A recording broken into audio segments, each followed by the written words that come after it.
Thornton. I'm the Chief Exec of the Walk 21 Foundation, and I welcome you all this afternoon to our second Path Symposium. We had a super successful one last year, so much engagement and interest, both on the issues and the topics that we do within the Path Secretariat, but also that broader input from the community, which is really important to us.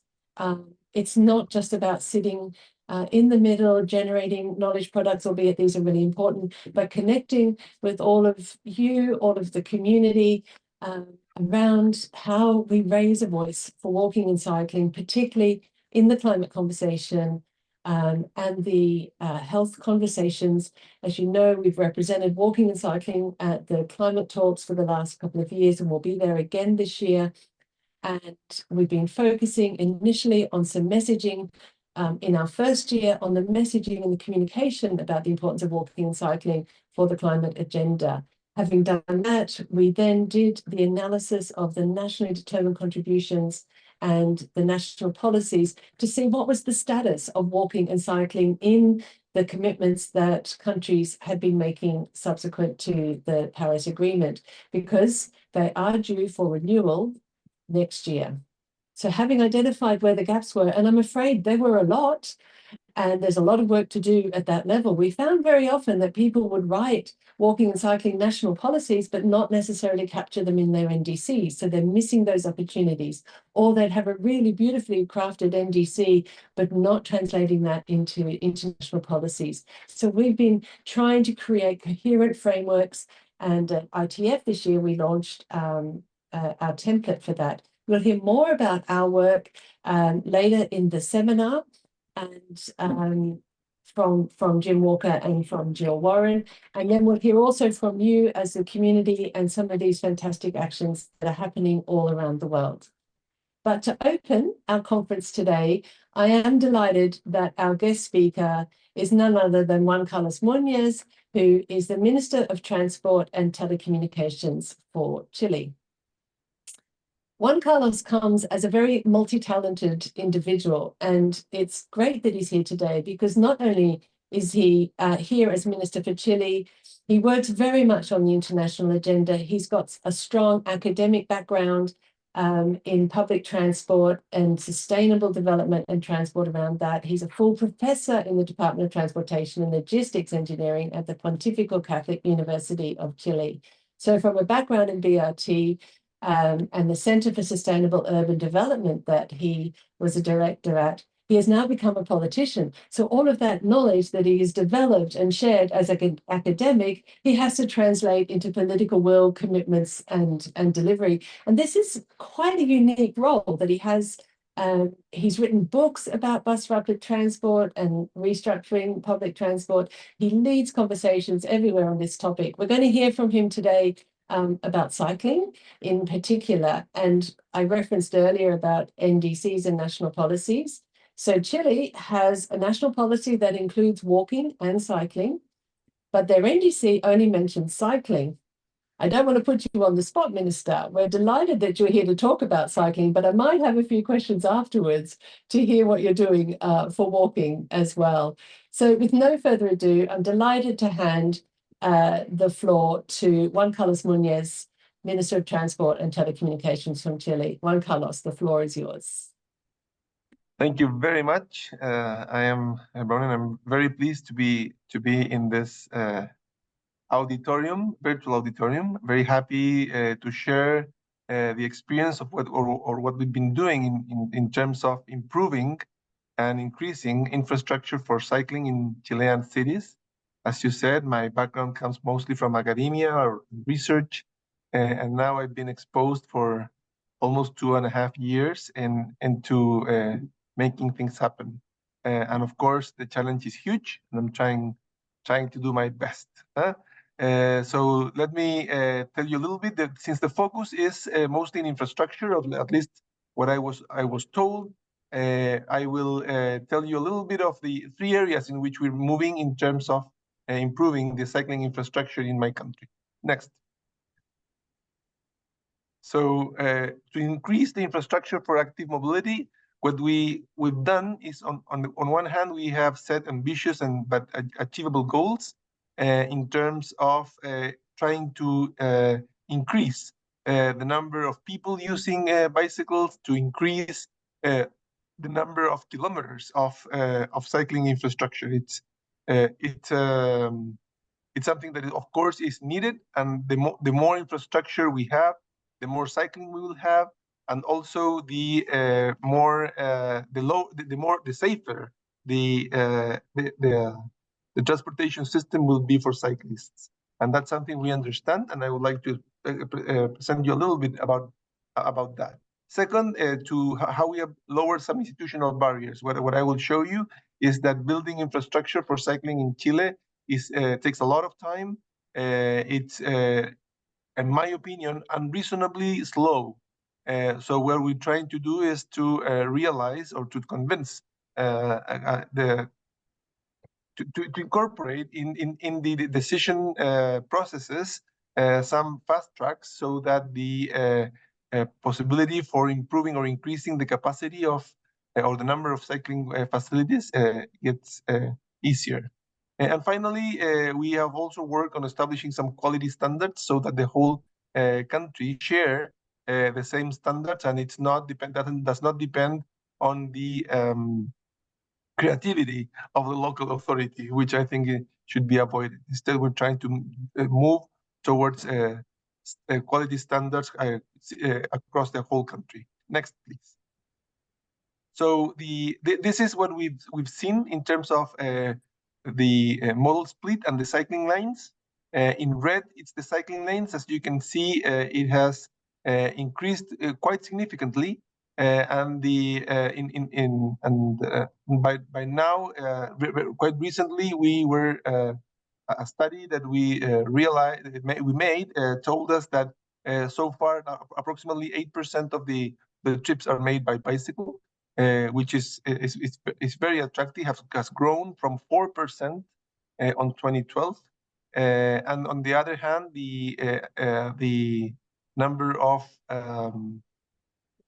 kilometers of cycle lanes have also been increasing. Now we have reached approximately 400 kilometers, and we expect to keep on doubling this, hopefully at a faster pace than what we've done in the past. Instead of doubling the kilometers every 10 or 12 years, we would like to do that faster. And the nice thing about this is that the more facilities you build, the more people use them. And also, which is not presented here, is that what you also see is a drop very significant in terms of the number of people dying in biking. If in 2015, we had 125 facilities, 125, in 2023, we had only 49. So what it tells us is that safety in numbers, in this case, in Santiago, is also happening. We had a drop of approximately 60% less, and or more, yeah, between 50 and 60% less fatalities in 8 years, even though the number of people that were biking grew significantly. So the more people bike, the less people die, which is very impressive. It's probably the only transportation mode where this happens. And we have seen this in Chile happening too. Next, please. So this is what we would like to achieve in the coming 8 years. We would like to double the number of kilometers, and at the same time, hopefully double the modal split too. Of course, doubling the modal split has a roof, right? We cannot a ceiling. We cannot go probably beyond a certain amount, but we still think that there's room for improving or increasing the fraction of people using non-motorized public bicycles in Chile. Next, please. The second area, how we're going to achieve this increase, is the increment in the number of people using bikes, will be through increasing the network of biking facilities, of bike paths, and also by increasing or making a similar standard of a good standard for all of them. So this, for instance, is the cycling network that we had in Santiago 12 years ago. As you can see, this is not very connected. There are very few origin destination pairs where you could make a full trip by bike. It's important to tell you, for me, that the downtown here is in the center of the figure, where most of the of the um, of the lines are, and the more affluent area in the country, in the city, sorry, is to the right of the figure, in the northeast of the city. In the next slide, I'll show you the cycling network that we have approximately today. Next, please. Where you can see that we have made a lot of progress, where many new biking paths have been built, but mostly downtown, as you can see, and also in the more affluent area in the northeast of the city. We still have very important dense populated areas of low-income people or middle-income people where there's almost none biking facilities. So we have an issue here, because for them, having a biking facility will make it probably will invite them and seduce them in terms of using their bike for their daily commute. So the plan we have, that the governor is leading, Governor Orrego, is to increase the cycling network by building more kilometers, but to cover the whole city. So in the next slide, you'll see the plan where we are starting to build. Everything that is in light blue is the cycling network that we should have by 2032. As you can see here, there's a very strong vision in terms of making cycling an attractive and a feasible possibility for daily trips. And we would like to do this not only by covering with bike path the whole city, but at the same time to provide a good standard, a similar standard citywide. Next, please. Let me move to the second issue, which is lower institutional barriers. A problem we have in Santiago or in Chile that I think that may be common in other countries, but I don't think it's in any country. It takes us 7 years from the time to decide that we start planning a cycling facility until it's actually built and it's constructed and people can start using it. 7 years. It's quite similar to the time it takes us from the moment we start planning a metro line to the moment we start building it, and that's certainly not reasonable. Bicycling facilities should be on one hand should be much simpler to plan, and on the other should probably less intense in terms of making a social evaluation of them. I think that in some sense, it's like, to me, providing a good cycling facility network in a city is similar to have a sidewalk facility for the city. And therefore, I don't think it should go through the same process that, for instance, a very significant investment in terms of infrastructure like a metro network. So what we've been working is to reduce the amount of time it takes for us to plan, design, and construct a biking facility. Next, please. And we're moving it into 4 years, which is, I still think is a long time. I'm very impressed by other cities or in other countries where you can do this probably within a year, really. Where and in our case, we still have very strong processes that we need to commit that make it take us longer to start implementing or building cycling infrastructure from the moment we start thinking about it. Still, 4 years is like a presidential period, and therefore anything you think that you would like to do in your presidential process will still be inaugurated in the next one, which I hope it could be much faster. So next one, please. So this is what we're doing. We are trying to reduce the life cycle from planning to construction from 7 to 4 years, and in some specific areas like the design stage, we have lowered already the average review and approval stage from 120 days to 60 of labor days. So like from probably 6 months to 3 months, which I think it's good progress. But I think we need to go deeper into this so that building cycling facilities could be faster. Next, please. And finally, the third issue is to establish quality standards. The main problem we have is that at the beginning, cycling facilities were done without any we didn't have in Chile an organization in the government that was in charge of fostering cycling facilities, and we didn't have any kind of standards that we could ask local governments to stick to. And therefore, what we had is that any major would like to, willing to have cycling facilities or willing to please some of the cycling groups would do whatever they could do, and usually they would like to do it with little money and hopefully trying to make little trouble, and therefore you end up with very bad cycling. So that where this kind of cycle path where you go around the trees, right around the trees, and it's very slow to go to pedal on those cycle paths. Instead, we're trying to move ahead with a standard that we have taken from the cycling infrastructure design. One of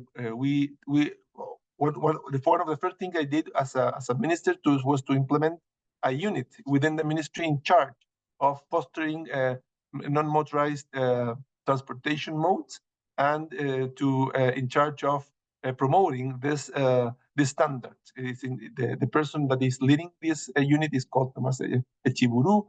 Tomás is also visited some of the European cities that we would like to mimic in terms of infrastructure, and this is what we're trying to foster country-wise. And we're not only focusing here, therefore, on the quantity, also on the quality of the infrastructure to attract a broader spectrum of future cyclists, focusing on vulnerable users such as children, women, and the elderly. Next, please. And one element that we need to focus here is also how these facilities build into a network that are accessible to most people, so that no matter where you live in the city, there are cycling facilities that are nearby, and therefore any extra investment in terms of cycling facility has to make sense as a network. And we have different types. Some of them are segregated cycle lines. Some of them might be separate cycle paths, or we have sometimes shared streets. These are elements that we would like to that we must be considered in the network for cycling facilities we are developing in our cities. And one next specific element that needs to be considered here carefully is the intersections, where our bicycles are very often in conflict with not only with cars or buses, but also with pedestrians, and more recently also scooters. These are new transportation modes that are appearing, and here we have set these standards that allow us to ensure that the design that will be implemented gives all the guarantees to the cyclists that they will not be crashed, and that they won't be, if they enter into a conflict, that there will be enough time or room for the conflict to be solved adequately. But of course, we will have to go a lot into detail into this if we want to if we want to address this properly. But the issue I wanted to present here was that we're working also in the quality in terms of the designs and the manuals that we are proposing for the country. Finally, there are many other okay, next one. Many other aspects we've been working on during these 2.5 years that are not necessarily infrastructure. As you can see here, there are, for instance, in the middle of these pictures, we have allowed bicycles to enter the metro on Sundays and holidays. we are implementing on the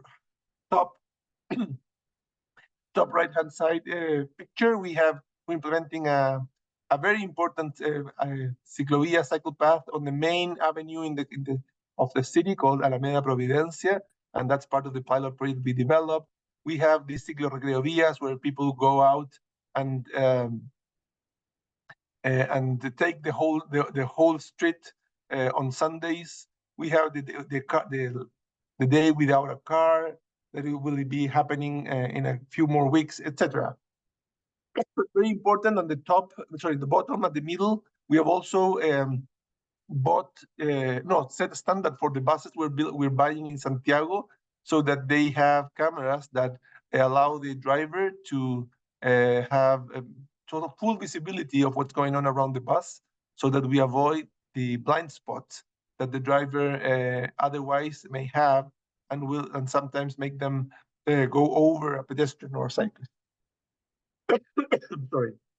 Next one and final one, please.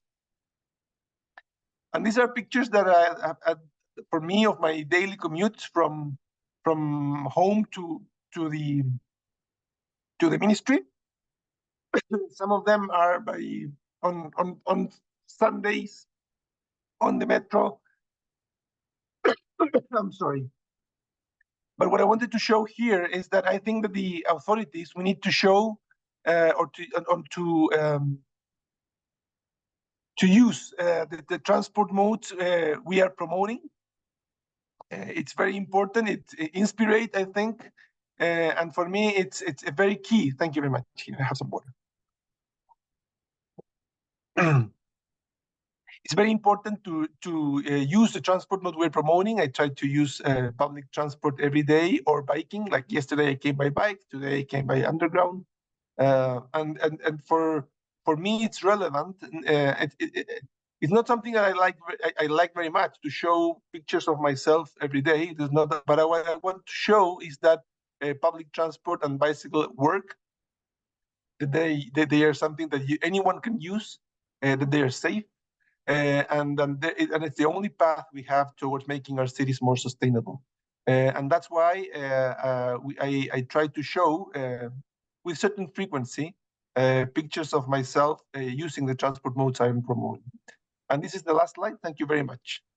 Next. Thank you very much, Juan Carlos. That's a great set of pictures. I'm sure we could spend the rest of the conversation having a talk about bicycle helmets, let alone all the other wonderful things that you shared with us there.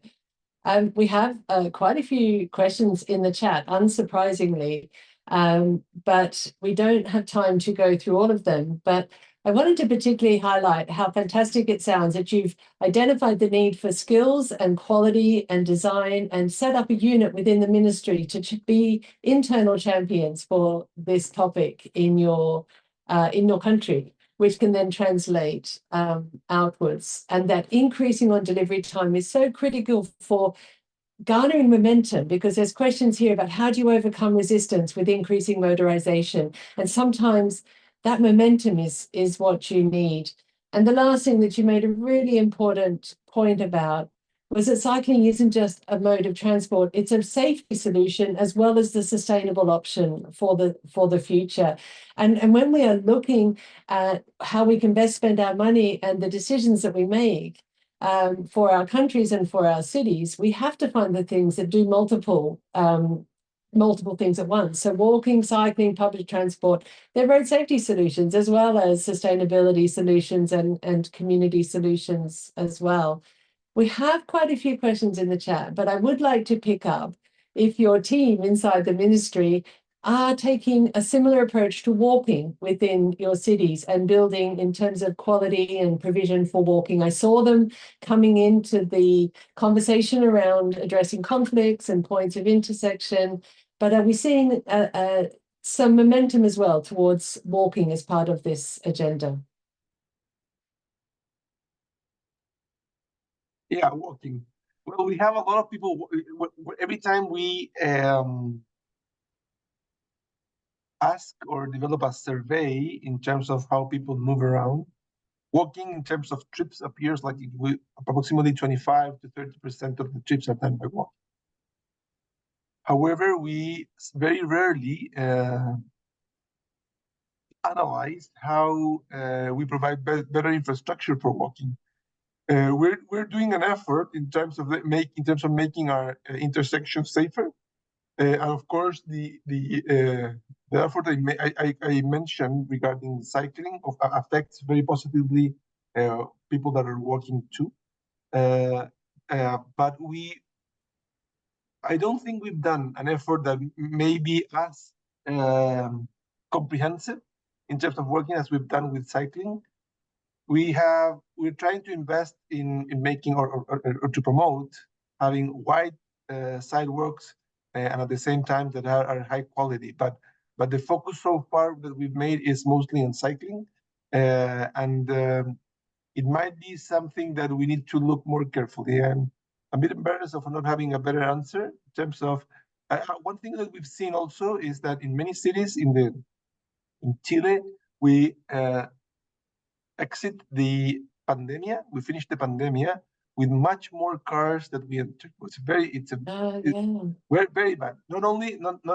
And in the case of in Chile, I think maybe worse than in other countries, because during the pandemia, the government decided to allow people to take 10% of their pension funds as a way of improving their economic situation during the pandemic. And many people, what they do with this, and this happened at least 3 times, if I recall correctly. Many people use this to buy cars, which is kind of the worst thing you have, because you have less pension and you have more cars. Cracky. Yeah, it was terrible. And therefore, when we entered the government in 2022, we have not only a lot of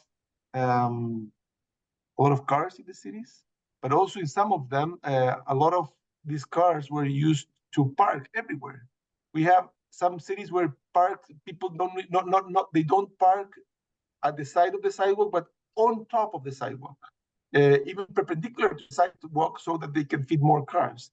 So it's a very important issue, and we need to make our walking safer, better. If you use public transport, you need a good sidewalk. It doesn't make any sense. It's like building metro but not building buses. The metro needs to be complemented by buses. At the same time, both need to be complemented by good sidewalks, and that's what we need to work on. And this is the system approach. And I take nothing from the improvements in cycle lanes. When everyone says, why does this link matter? You tell them, well, if we take this bit of road away, then it would matter to you as in a car. It matters equally for bicycles. It's all part of the network and the system, the cycling, the public transport, and the quality provision for walking. I know your time is limited. I think we're probably up, actually, Minister, but we really appreciate that you shared that with us today. Thank you very much for the insight. I look forward to coming. I haven't been to Chile yet, but I do look forward to coming and experiencing your cities and seeing it for myself. But thank you so much. It would be really nice, Roman, if you can come, and I'm very happy to give to share my experience in this auditorium. This is my swimming pool, right? Where I used to swim. So I'm very happy to share with you all my experience coming from being mostly someone from academia and from research into this position, and happy to contribute to these conversations anytime you need. So thank you very much for inviting me. I think we could have a great chat about how you turn being the person who knows everything to the person who has to do everything. And this is an interesting transition there. So perhaps perhaps at another day we can have this conversation as well. Thank you so much, Juan Carlos. It's been lovely to see you. Thanks for joining us. Great. So that has been a fantastic insight into what you can do for a city.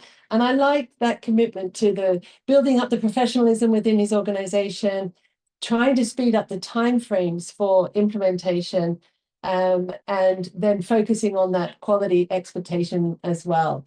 I know that there are questions in the box, and I'm very sorry that we can't ask the minister all of them, but there's definitely some interesting commentary in there as well. And so if anybody on the call, we have 150 people with us here. If you want to look at that and share an answer to some of those conversations, then please feel free to do so as we progress.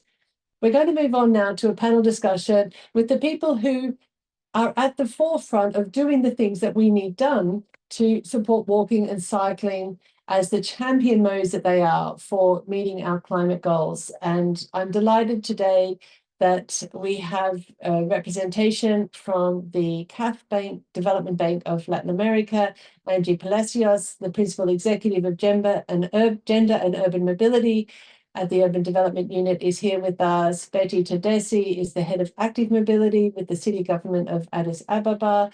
And Frida Pacheco is the Deputy Mayor of Tirana. And we're going to have a panel discussion with these three as soon as I can see them on my screen. I'm not sure.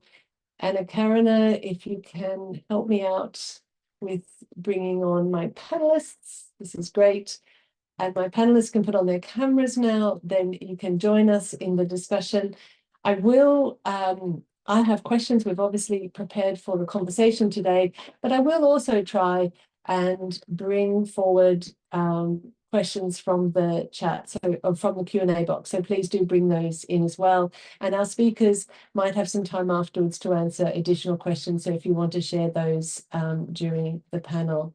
So if I just can ask Angie and Frida, Betty can't particularly share with her camera today due to the context in which she's coming to us. I'm just going to make sure my panelists can hear me and are in. Hi, Brennan. Angie. I cannot turn on my camera. It seems like tricky. It's not. Frida's with us. Okay. All right. So I have. Okay, so we have a gallery view now. I can see Frida, Betty is there, and Angie. I'm sorry about that, Angie, but this is fine. We can listen to the great things you're going to say. So thank you all for joining us. And we really want to focus on, we've seen some of the work from Chile, from Juan Carlos.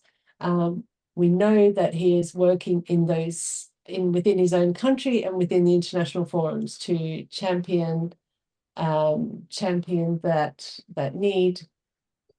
And I'll come now. Angie, I was going to start with you, but I'm just going to see if Anna Karina, can you free up Angie's camera. We know walking and cycling underutilized. The potential for it to support the decarbonization of transport and to mitigate climate change. We also know we're not really doing enough to realize that potential. We've documented it, we're capturing it, we're championing it. I know there's people in the call working in corners all over the world at different levels to do that.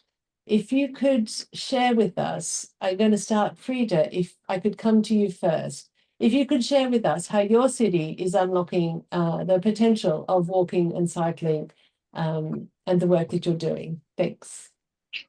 Hello, everyone. Thank you, Bron, for this opportunity. I feel myself very lucky to be here and to share with you what we are doing in Tirana.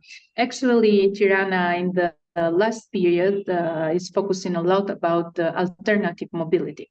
We are working a lot about cycling, and we started with just 5 kilometers of bike lines, and now we are going through 56.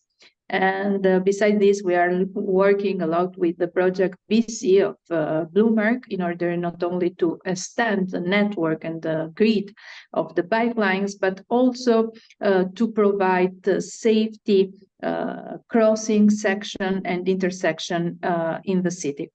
Of course, we are very aware that good, or let's say alternative mobility, can work only if we have a very good public system transport.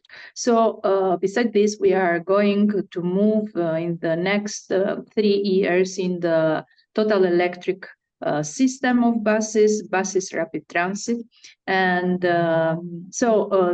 we have a commitment. The mayor had a commitment for the citizens of Tirana, and the idea is he's always saying that it's not our goal to bring poor people to use the public system, but the idea is to bring rich people to use the public system. This means that we are somehow looking through qualitative and very qualitative public system.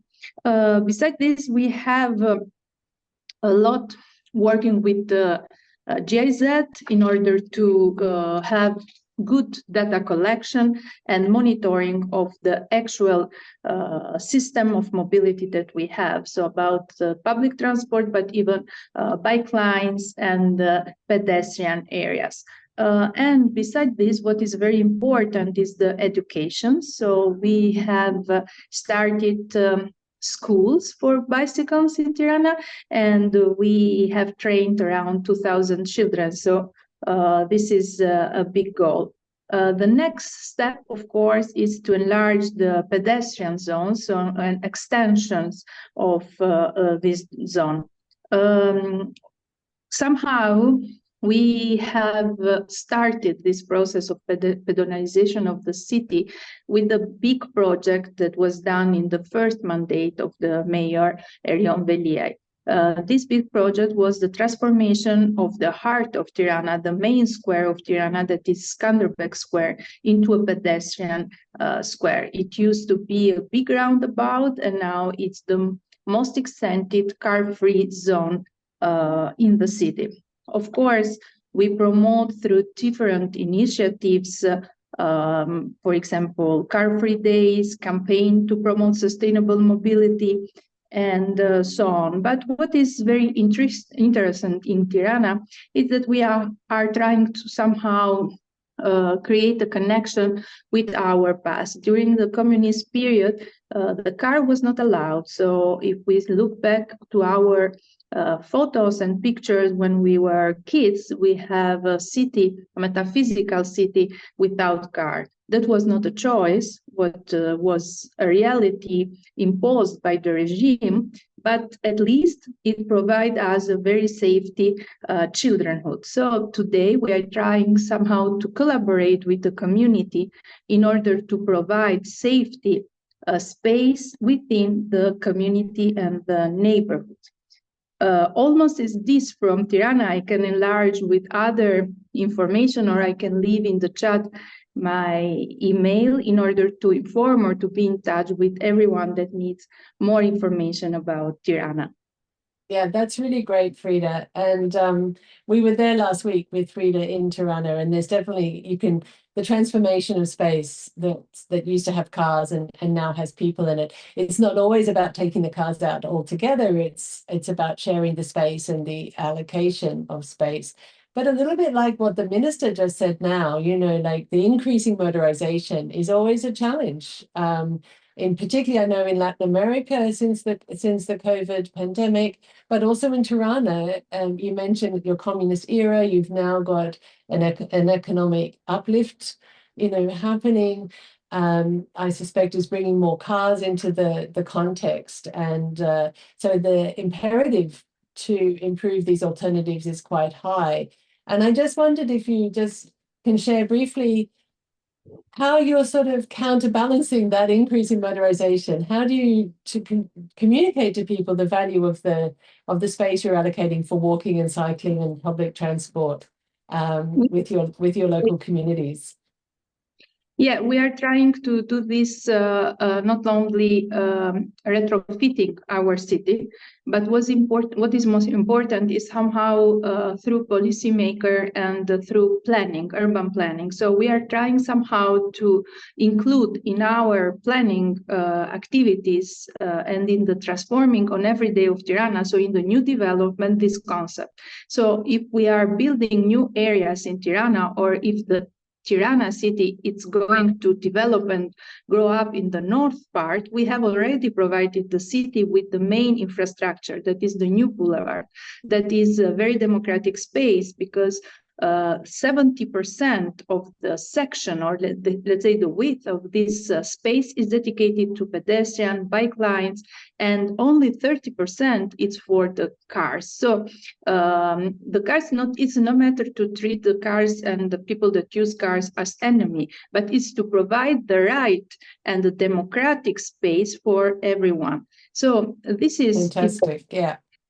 and it's not easy, but this is the example and how we think that we can effort this big transformation and development of Tirana only if we include it even in the planning process. Fantastic. It's really great to hear. And we have a question in the chat, which I'll ask you to pick up after or we might be able to come back to if we get a chance in the Q&A. But I just wanted to alert you to it. And unsurprisingly, it's about the money and about how we move transport budgets around to support walking and cycling, which is a beautiful segue to ask Angie into the conversation. Angie works at a bank, and for laymen, it's always like the bank always have all the money, so but they don't always have all the power.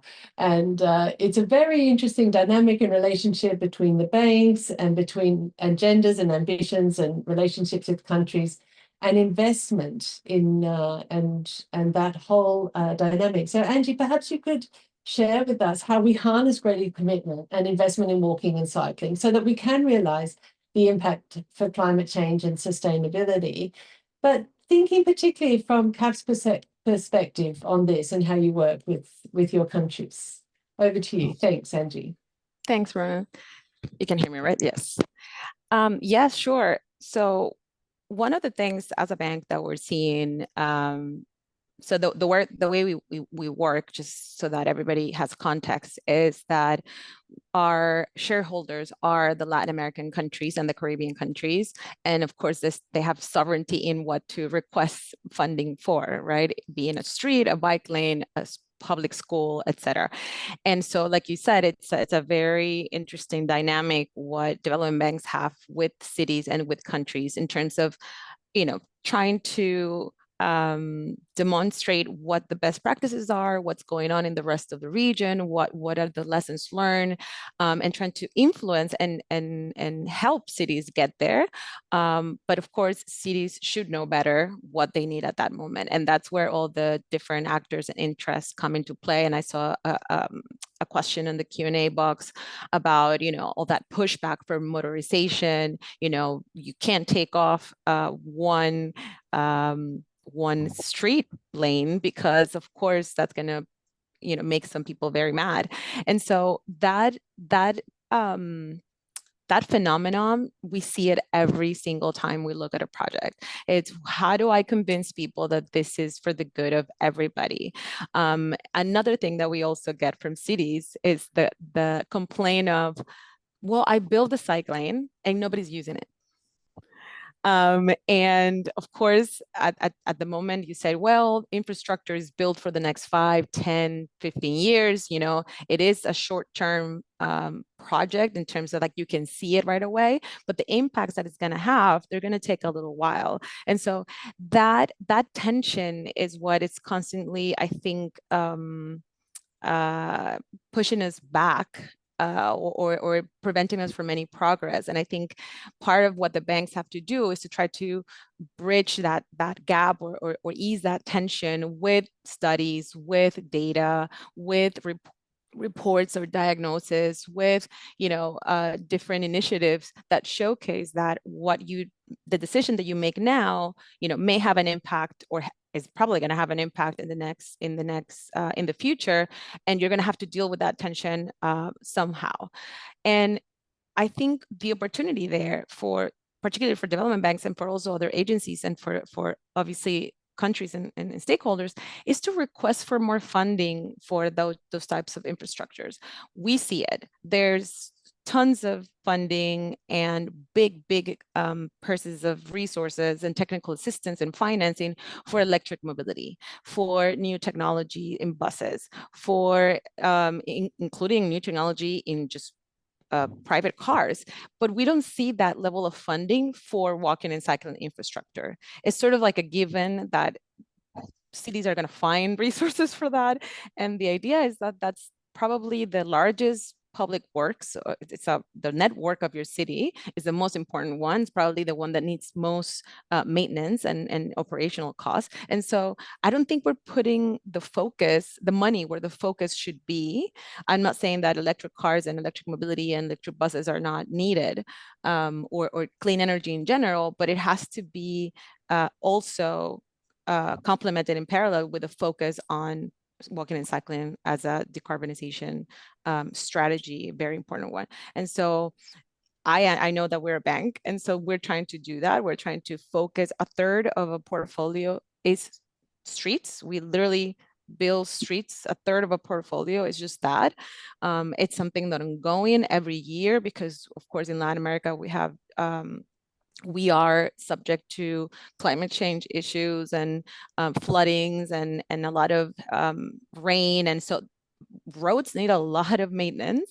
And we take advantage of that infrastructure so that we can implement the complete streets concept. So we can implement all these integral components, the proper bike lane.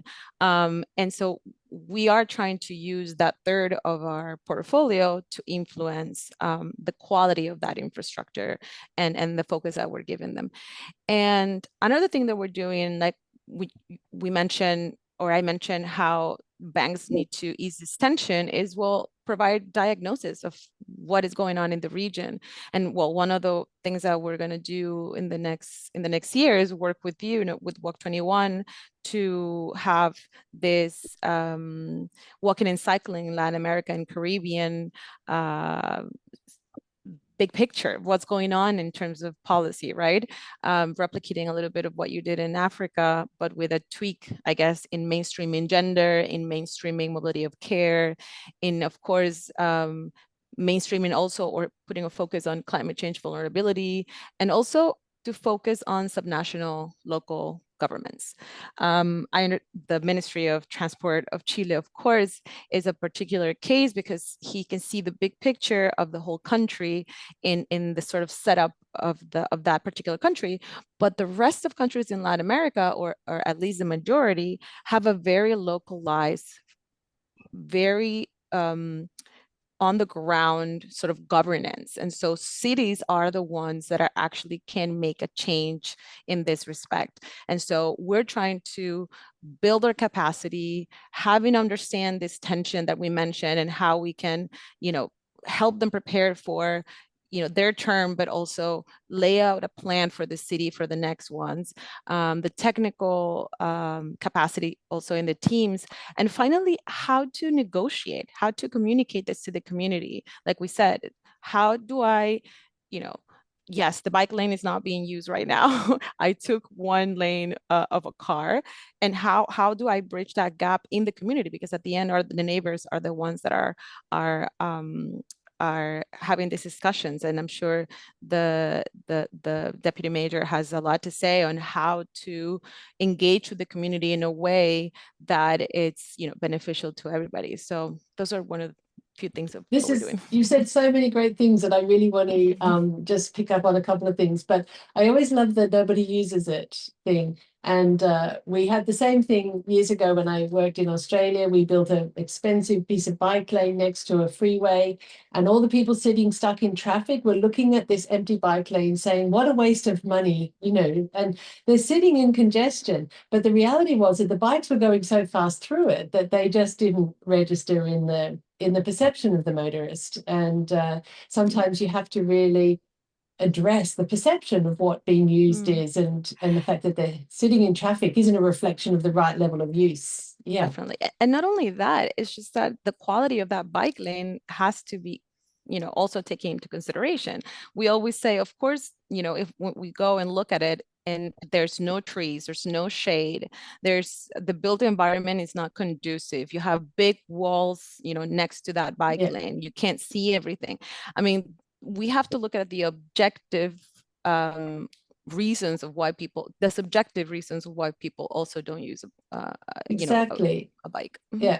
And the other challenge I know banks have, and just quickly, sorry to rush it a little bit, but just to sort of focus on, it's a conversation we've been having. I know various people are having these conversations, different banks as well, but it's always about scale. Like in the early days, people would say, oh, walking is too slow. You know, it's too small. Cycling, it doesn't cost enough. You know, highways cost a lot more. Bridges get bigger ribbons, BRT, you know. And so we need to reframe our budget or our loan infrastructure to enable the different scale that you're looking at for these sorts of projects. Is that a factor for you at the CAF Bank? It is. It's something that it's always tangential, right? It's like I have some money left because I'm going to do the it's urban... like we have some space left. You can have this bit of Yes, space left. exactly. So it's like, well, if we're going to do this, redo this or qualify this street, might as well put a bike lane, but not necessarily with a purpose or a network, as the Minister of Transport mentioned also, that that we see the big picture and not just put a bike lane in the middle of nowhere.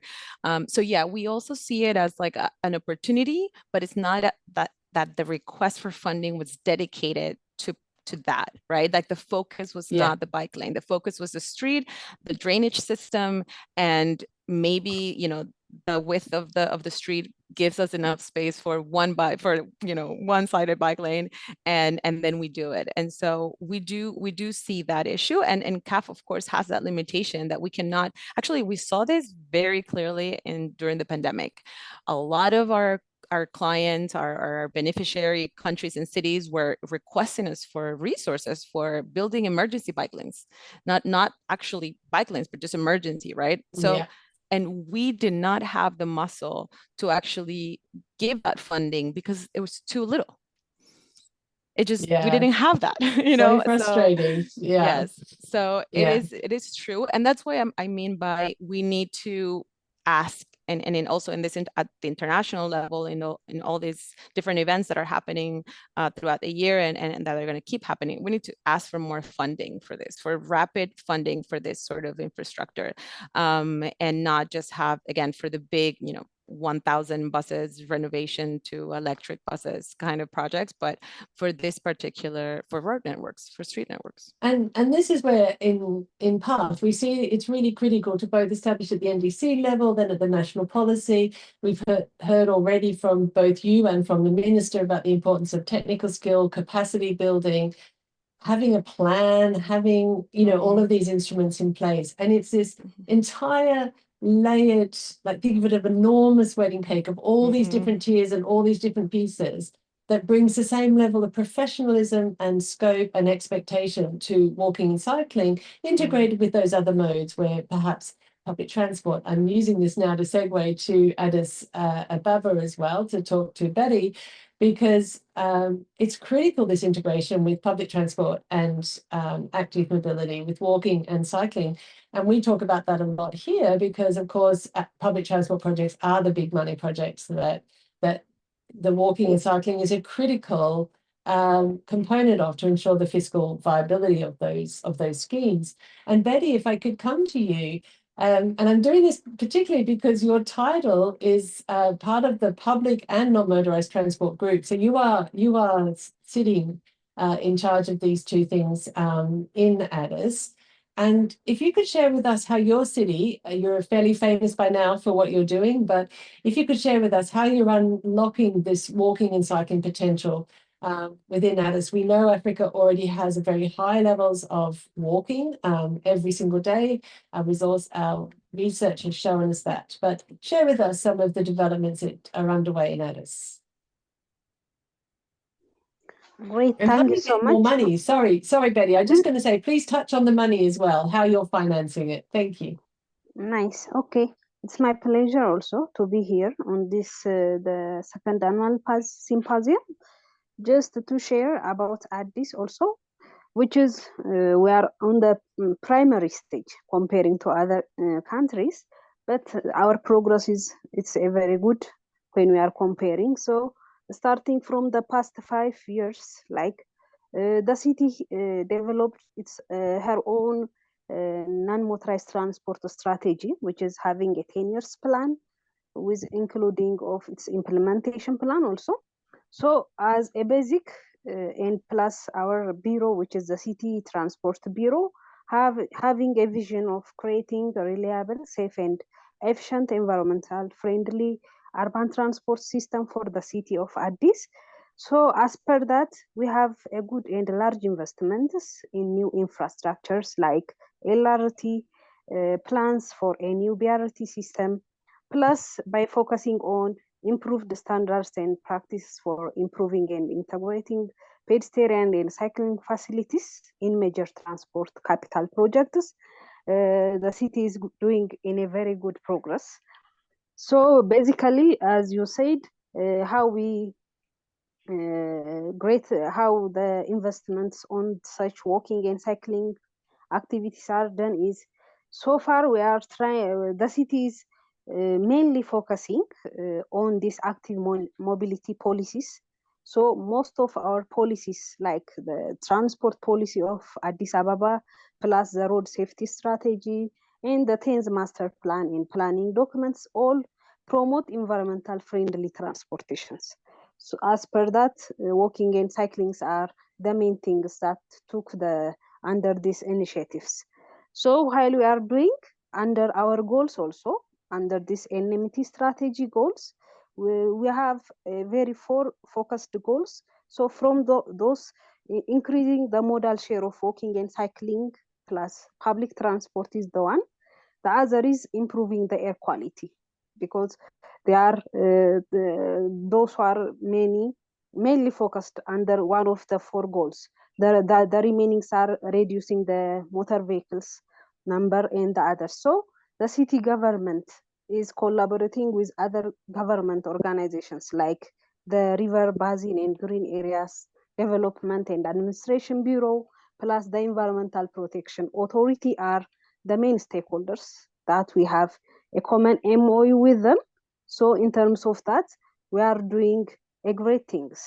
So far the city of Addis have doing a great design by pointing design principles like creating a very good walkable space for cyclists plus pedestrians, plus incorporating those green legacies throughout those corridors and the VIP corridors, also incorporating well-designed cycle infrastructures and the street amenities are the main and basic principles while we are doing those infrastructures. So far around 130 kilometers of corridors that are at the city center, plus those that are outskirts of the city, are open for the society to use. So based on this, previously we have a challenge on the budget by focusing on walking and cycling. Is the focus is a little bit not that much focused, but nowadays most of the road infrastructures have to incorporate, while the city road authority is doing its roads, it's a must to incorporate and keep the designs of those walking and cycling activities. So the financing is a very good for those activities nowadays, in addition to having just and getting those grants from the Bloomberg initiative. Also, the city is one of the 10 cities that got the grant from the Bloomberg. By this way, we are also attracting those who have a very best practice European countries that have a very good support with us in terms of technical plus financial and other supports. By this way, the city of Addis is nowadays in a very good progress in terms of this walking and cycling activities. Yeah, this is a great, I mean, it is a great international example. And I mean, you've got a strategic framework, you've got planning for delivery on the ground.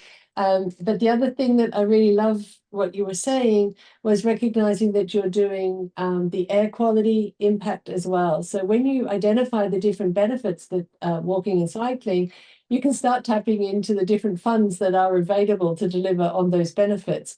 And whether you're getting funding for air quality benefits or for road safety benefits or for public transport efficiency, you can still deliver on good walking and cycling infrastructure to realize that. And it is a really effective way of finding those funds. I notice also that you mentioned philanthropic funding and support for the work that you're doing. And I know in the work that we've done looking at the financing for walking and cycling around the world, very often it is that philanthropic funding that is more prevalent in for this agenda.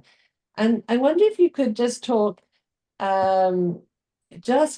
briefly, if you are now changing the way your share of your transport fund. I know in Kenya, in Nairobi, they have an allocated 20% of the transport budget is earmarked for walking and cycling. The pandemic was a crisis point whereby they started to leverage for that money. But you need a policy in place. You know, like Ireland is investing on a percentage scale for that as well. Are you now looking in terms of for Addis a sort of broader allocation within the regular transport budget? Is that a fair question? Something that you can answer, Betty? Yes, exactly. As previously, which is just the allocation of budget is from the city administration for the city road authority, plus the combining of those budgets are just limited. So the probability of accomplishing and incorporating these infrastructures are not that much as expected. But nowadays, from the Prime Minister initiatives, from the at Prime Minister level, they are for those sectors like the transport plus the road authority and the management. They are the first top organizations that get a very good allocation of budgets in terms of this infrastructure. So based on that, these are the top institutes that have got those budgets, plus they have a very good also accomplishment in terms of their status. So that's why the focus of the country is given to this organization in addition to those health and others. So this is, I think, the first thing we have done. Plus, in terms of also electricity, replacing of those those motor vehicles to electric cars. Related to these activities also, the guidelines and the actions are almost completed at the ministry level. So based on this also, they are trying to promote the sustainable modes of transport for the city and for having also a very good environmental friendly city, to make it the city by this way. So I think the focus is from the Prime Minister. Yeah, this is really great because we have a question in the Q&A box about the momentum that comes with international agencies that come in and support development. But we've heard and we've heard this mentioned by all three of you, but the need to embed that, to have that part of the government, part of the way you just do business. It's not always the leftover space or the leftover money.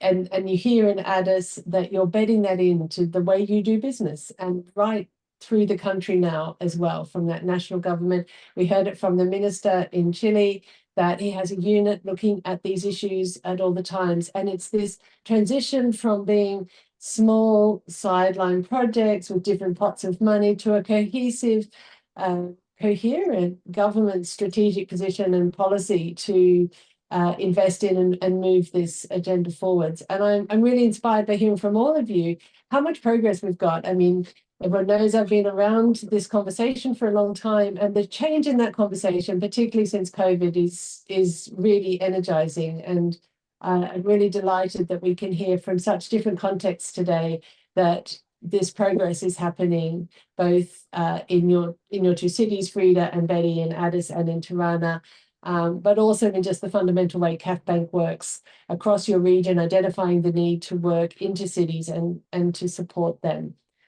We are going to have to wrap our panel here.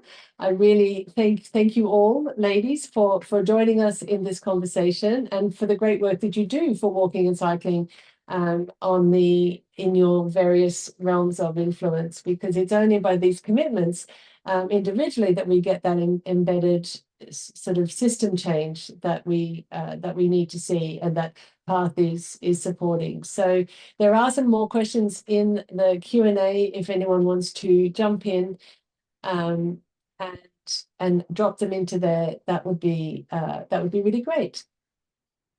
So I'm just going to now hand over to my friend and colleague, Jim Walker, who is going to give us a recap of Path activities in 2024. As I said, this is our third year of Path. We thank the FIA Foundation for their support and their work, and they continue to foster this conversation and the activities that we do, and working with all of you as a community. So over to you, Jim, to share an update with us on what we've been doing as the Path initiative. Thanks. Yeah, thanks, Bron, and thanks everyone for coming to this session. We're so pleased to be able to share with you some really detailed products that we've been working on. And as Bron said, this is thanks to the support of the FIA Foundation, who've really been investing in recognizing that there's so much knowledge out there, so much evidence that we need to share. And what we're looking for here really is your support as part of the Path partnership to be able to help promote these products so that people can understand how to build better policies on an evidence base of knowing what the right thing to do is. So I just wanted to share with you a few slides about what we've been up to. If we could go to the next slide, please.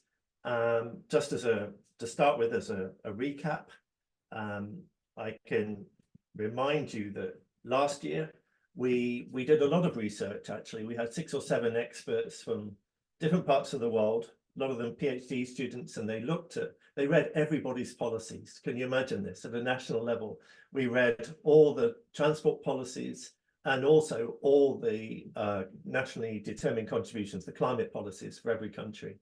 And it was quite an insight, actually, quite an insight to find out who's doing what. And we didn't just sort of say yes or no, do they have one or do they not? But we looked at who was leading it, which sort of departments that was. We looked at how long these policies were for, the duration. We then looked at the ambition, and we framed up what the ambitions were, as well as the actions, and whether or not there was investment and any evaluation. And so last year we published this report with all that detail in it. But we did notice once we started looking at it that there were actually definitely differences around the world in different regions, and we wanted to dive deeper into that this year. So yes, we published a big document looking at all the knowledge that we could find, but we also pulled together, I think, more than 400 organizations, and full credit to ECF here, who led this campaigning work to actually get more than 400 signatures of NGOs on a letter that we took to COP and sent to governments that explained that there is a coordinated commitment encouraging people to do more for walking and cycling. And of course, we had the first Path Symposium last year, and very much representatives from many of you turning up at COP. And I saw in the chat there that some people have already set off on their journey to COP this year on their bicycles. And it's great to know that there will be a number of people there this year, again, promoting walking and cycling. Next slide, please. So one of the new things we've done this year is launch an interactive dashboard. And really what we're trying to focus on in 2024 is recognizing that we've got a lot of documentation, but we need to make it as visible and as easy to access as possible. So what you see here is the fact that you can go onto this dashboard, and I'll give you a link in a minute in a slide for those who haven't found it on the Path website. You can go on there and literally click on, show me the countries who've got a walking policy, show me the countries who've got a cycling one, and whether or not they've mentioned walking and cycling in their climate policies. Next slide, please. And behind all that, what's quite interesting, and I wanted to share with you or remind you really of these headlines, is that we find that 56% of the world has some sort of walking policy. You know, that's more than half of the world now, or half of the countries in the world has a policy for walking. And when we looked at those countries who are doing that because of they are investing in it from a transport point of view, or whether it was from a climate point of view, we only found 31 countries who were doing both. And this starts to highlight for us as NGOs, I think in particular, who are at the heart of this network, a sense of who it is we might want to target and what messages we might want to give people. If we move to the next slide, you can see that we've done the same thing for cycling, and 22% of countries in the world now have a cycling policy, so about half as much as walking. And I think it's quite interesting to recognize that many of these policies for walking have happened since COVID. So, you know, we're talking about things that have happened, policies that have developed very quickly in the last 3 or 4 years, whereas cycling policies are actually often much more established. And actually, when we look at them in detail, we'll also notice that many of the cycling policies already have funding attached to them, and many of them have evaluation criteria, which we actually don't see as much for walking. But only 9 countries, those of you who are good at looking at countries and seeing the ones who are maybe doing both, only 9 countries who have mentioned cycling both in their climate policies and in their national transport policies. And when you combine these two, we mentioned it's on this dashboard, but when you combine these together, you'll notice that actually there's only 7 countries in the world who currently have mentioned walking and cycling in their policies for transport and for climate. And just in case you want to know who they are, there's 2 in the Asia region, Bangladesh and Bhutan, 2 in the Latin America region, Colombia and Costa Rica, and 3 in the Africa region, Ethiopia, who we're delighted to have on the call today, Rwanda and Uganda. So only 7 countries have mentioned this at all. And we think that this is very interesting and clearly a core reason of us needing to work harder with more people and support better policies in the very, very near future. Next slide, please. So what we've been doing is breaking down that national policy information and decided to supply it into regional fact sheets. We've heard from Angie earlier how it'd be helpful to understand what's going on in the Latin America region, but we've looked at the WHO regions and we've provided a summary of all the data for all the regions. So if you are an organization that's specifically targeting a particular region of the world, you can see how you compare to your neighbors, who it is who's doing what, and maybe how to help them and support better policies in the right way. Because what we did find everywhere is that there's some quick wins, some very quick wins that we think we can collectively really help countries do a better job. Next slide, please. And just as an example of this, look at this about investment. And I just wanted to highlight the walking investment that's happening. As I mentioned, not so much in many of the regions, you don't necessarily see the money being allocated to good words. And this is a concern and something where we clearly need to support and make sure that we understand what to fund and which projects are going to deliver the best returns. And these are the sorts of things we'll be having conversations with the banks, as well as with national governments, and bringing them together to understand what the best returns are. And if you click on the next slide, just again as an example, these are really just teasers. I wanted to share with you lots of detail, but time being what it is, I could only share a couple, but just some insights here. Look at what's going on around evaluation for cycling. About 20%, I think, at the moment of countries have got some sort of evaluation in their policies, those that are committed to cycling policies. And I think this is interesting. But once you start looking across these ambitions, across the different regions, you'll notice that actually 36% of countries want more people to be walking, 20% want more people to be cycling. So, you know, there's an ambition here for certainly more people to be walking and cycling around the world. But less countries actually want or recognize the need for walking and cycling to be safer. 32% say walking should be safer, and only 18% are committed to saying that cycling should be safer. And yet we know that safety can be such a deterrent to encouraging more people to walk and cycle. So I want to just highlight here some of the gaps that we found when you look into the ambitions and you start exploring the data. Country by country, region by region, we can see where the gaps are, where the opportunities are, so that we can collectively think about how we might support. Next slide, please. And this has been the thing that we're most proud of, I think, particularly this year. It is a policy template where we've really understood and crafted the countries who said to us, well, what is it you want us to write? You know, I noticed there was a comment in the chat, and there are plenty of systems that lead countries through, cities as well, a sort of process that helps support a good policy. But actually, what would be a good vision? And what would be the actions that you would take? And how would we evaluate that?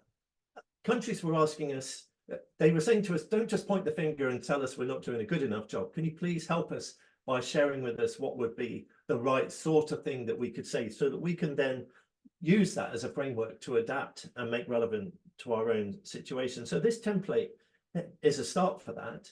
And what we did was we looked at all the existing policies at a global level, things like the road safety action plan, the global action plan for physical activity, the new urban agenda, et cetera, gender inclusion documents. And we found that already national governments are being asked to do about 149 actions, as well as they're being encouraged to adopt some 69 indicators. And it's no wonder that that can be quite confusing at a national level. So if you move to the next slide, you'll see that what we've provided, and we even put a little pair of scissors and a dotted line around this framework, because we think this is the action, this is the document or the framework picture, the infographic that we would love countries to adopt and cut and paste and put particularly into their climate policies. And just to really clarify, all governments, all national governments need to update their climate policies sometime between November this year and February next year, February 25. So we've got a very nice window, but it's urgent and it's on us now, where these policies need to be updated. And this is a great opportunity for us collectively to talk to our contacts in different countries and say to them, this is your chance to make sure that your next climate policy is going to be better than your last one. And the easiest, quickest, cheapest, potentially, commitment that you could make would be to invest more and commit more to do more for walking and cycling. And so this template, alongside with public transport, the way that we're promoting this is imagining this, and you can see the vision in the top line there, but is that if countries decide to invest in 80% active and public transport, and I'm sure you could say this at a city level as well, then we understand there's sufficient evidence to suggest that you could reduce your transport emissions by 50%. So 80% active and public transport reduces emissions by 50%. And this formula here, and you'll see here, vision, goals, objectives, it's quite tight, but we've made sure that the actions focus, and there's 20 actions here, focus on how to support and encourage people to walk and cycle, how we'll create safe and easy and enjoyable places to walk and cycle, and how to embed walking and cycling into the policy process. So this language about people, places, and process makes it as easy as possible for people to understand the things that need to change and where actions need to be invested in. And we're quite excited about the fact that with just a common set of indicators, we could rapidly deliver outcomes that would actually have benefits on more than, well, we've listed here at least 13 sustainable development goals, which, as you know, are up for review next year. And we think that this is what we're offering here is something could have a significant impact on many of them. Next slide, please. So hopefully I've teased you enough that there's lots of knowledge out there, lots of products, lots of detail. And if you click on that, it will take you to the PATH website, and you'll be able to find all the reports there. They're all free, they're all downloadable. We even provided some examples of the reports so that they could be downloaded as a Word document. So we took all the graphics out to make it as easy as possible to cut and paste and put into policies. So please, if you are a country or even a city, it's think about adopting some of these and thinking about how to make them relevant to yourself. And if you're an NGO and wanting to know what the language to use is, what the content might be useful to start with, then we would encourage you to think about this language, this resources as a starting point for those conversations, to, if nothing else, to use as a checklist to understand whether you're doing enough or where you could actually target support more in the future. And just 2 more slides for me before we finish up for a break. One is to just recap really the sorts of things that we're doing. What we've really focused on as a consortium of this PATH network is focusing on evidence, developing products, and then taking them to specific moments and making sure that we engage as efficiently as possible with the people that we need to influence. And that's often national ministries, the sorts of people like Juan Carlos, who came and spoke this morning. So for an example here, we do go to ITF, the International Transport Forum. That's a busy few days in Leipzig every year, where it's largely transport ministers. It's very popular. And we do try and reach as many as we can to have that influence to talk about the walking and cycling agenda. Of course, there's Velocity, and this year that was in Ghent, I think. More than 1,000 people, I understand, went to that. It's always popular, it's always busy.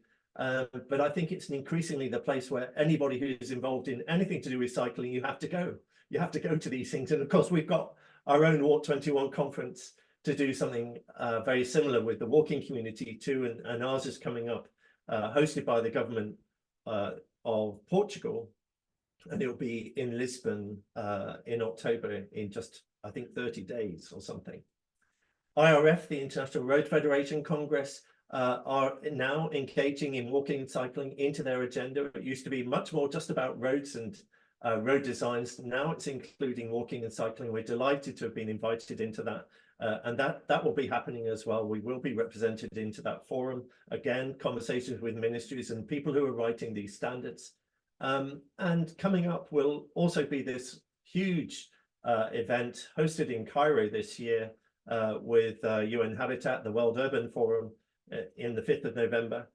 And later, literally a week later, will be COP29, which is being held in Baku, Azerbaijan. We'll be at both of these. I think 8,000 go to the World Urban Forum, and I think something like 80,000 are expected to the climate talks. These are huge things. It's a great chance for us to launch products, and we will be launching new things, including case studies where we'll be demonstrating examples from countries around the world who are already committed and delivering on the actions that we've put in these documents that we've already shared with you.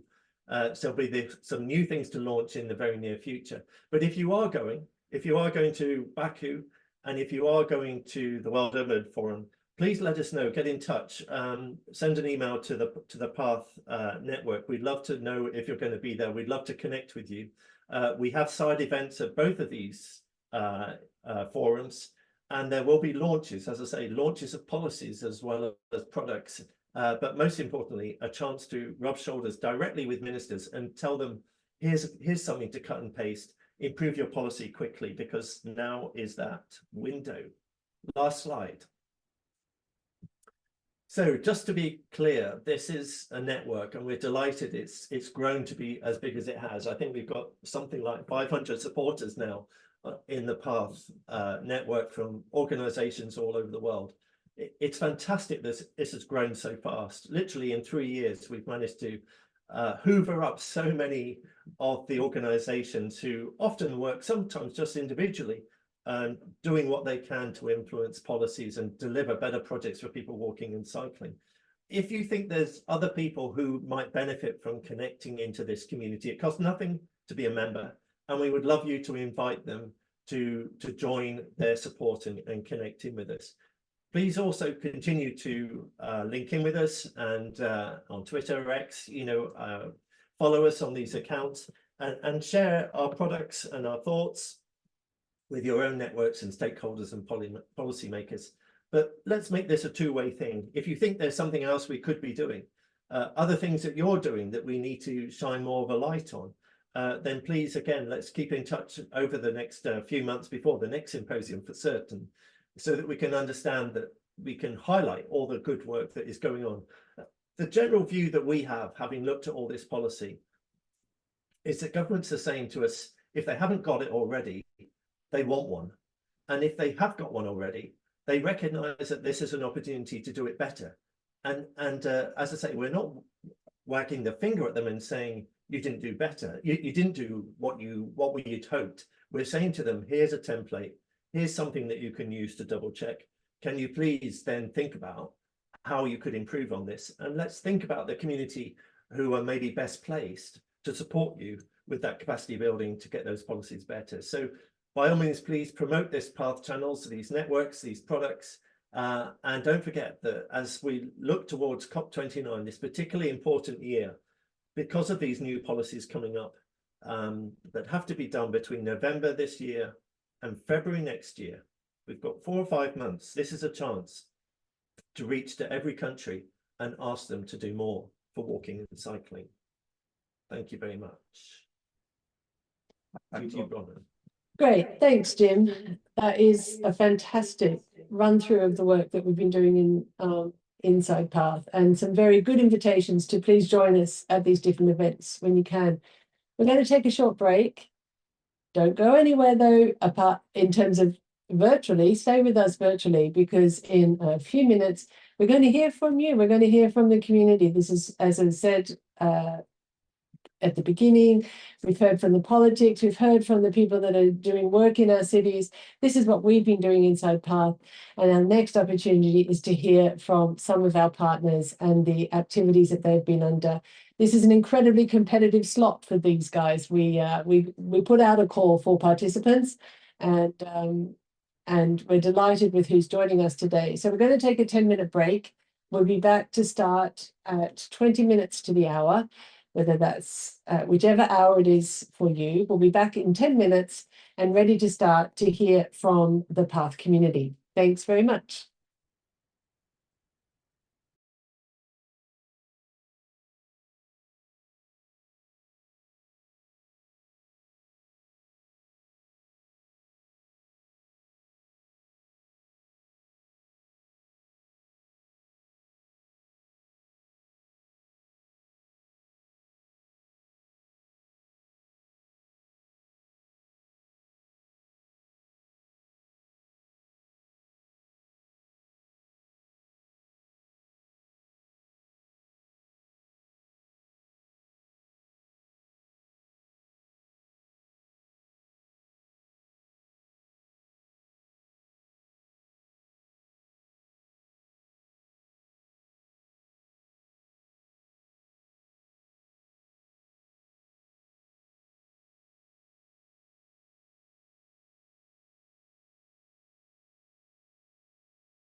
Hello, everyone. Welcome back to the webinar. I hope you had a nice little break in between.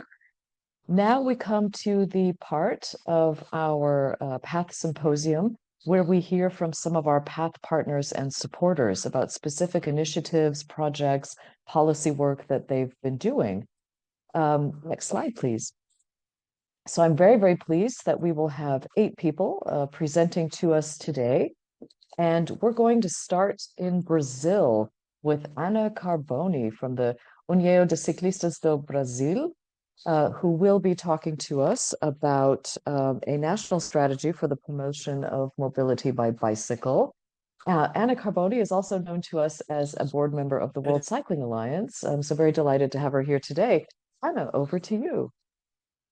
Hi, everyone. I'm very happy to be here. We just finished the World Bicycle Forum here in Brasilia, Brazil, the Brazilian capital. So very busy, but it's a pleasure to be here. As Gilles introduced me, I'm Ana Carboni. I'm an elected member of the Brazilian Cyclists Union Board and the manager of UCB Safe Roads program. And I'll be talking a little bit about our national strategy for the promotion of mobility by bicycle. And it's a critical step towards a sustainable, inclusive future. The aim of the bicycle mobility is this strategy is that we have a 25% modal share. We were hoping that to have this all of the policy ready much earlier. We had a delay because of the pandemic. I think everybody is more or less aware of like the constraints that we faced. So it's supported by a consolidated national policy.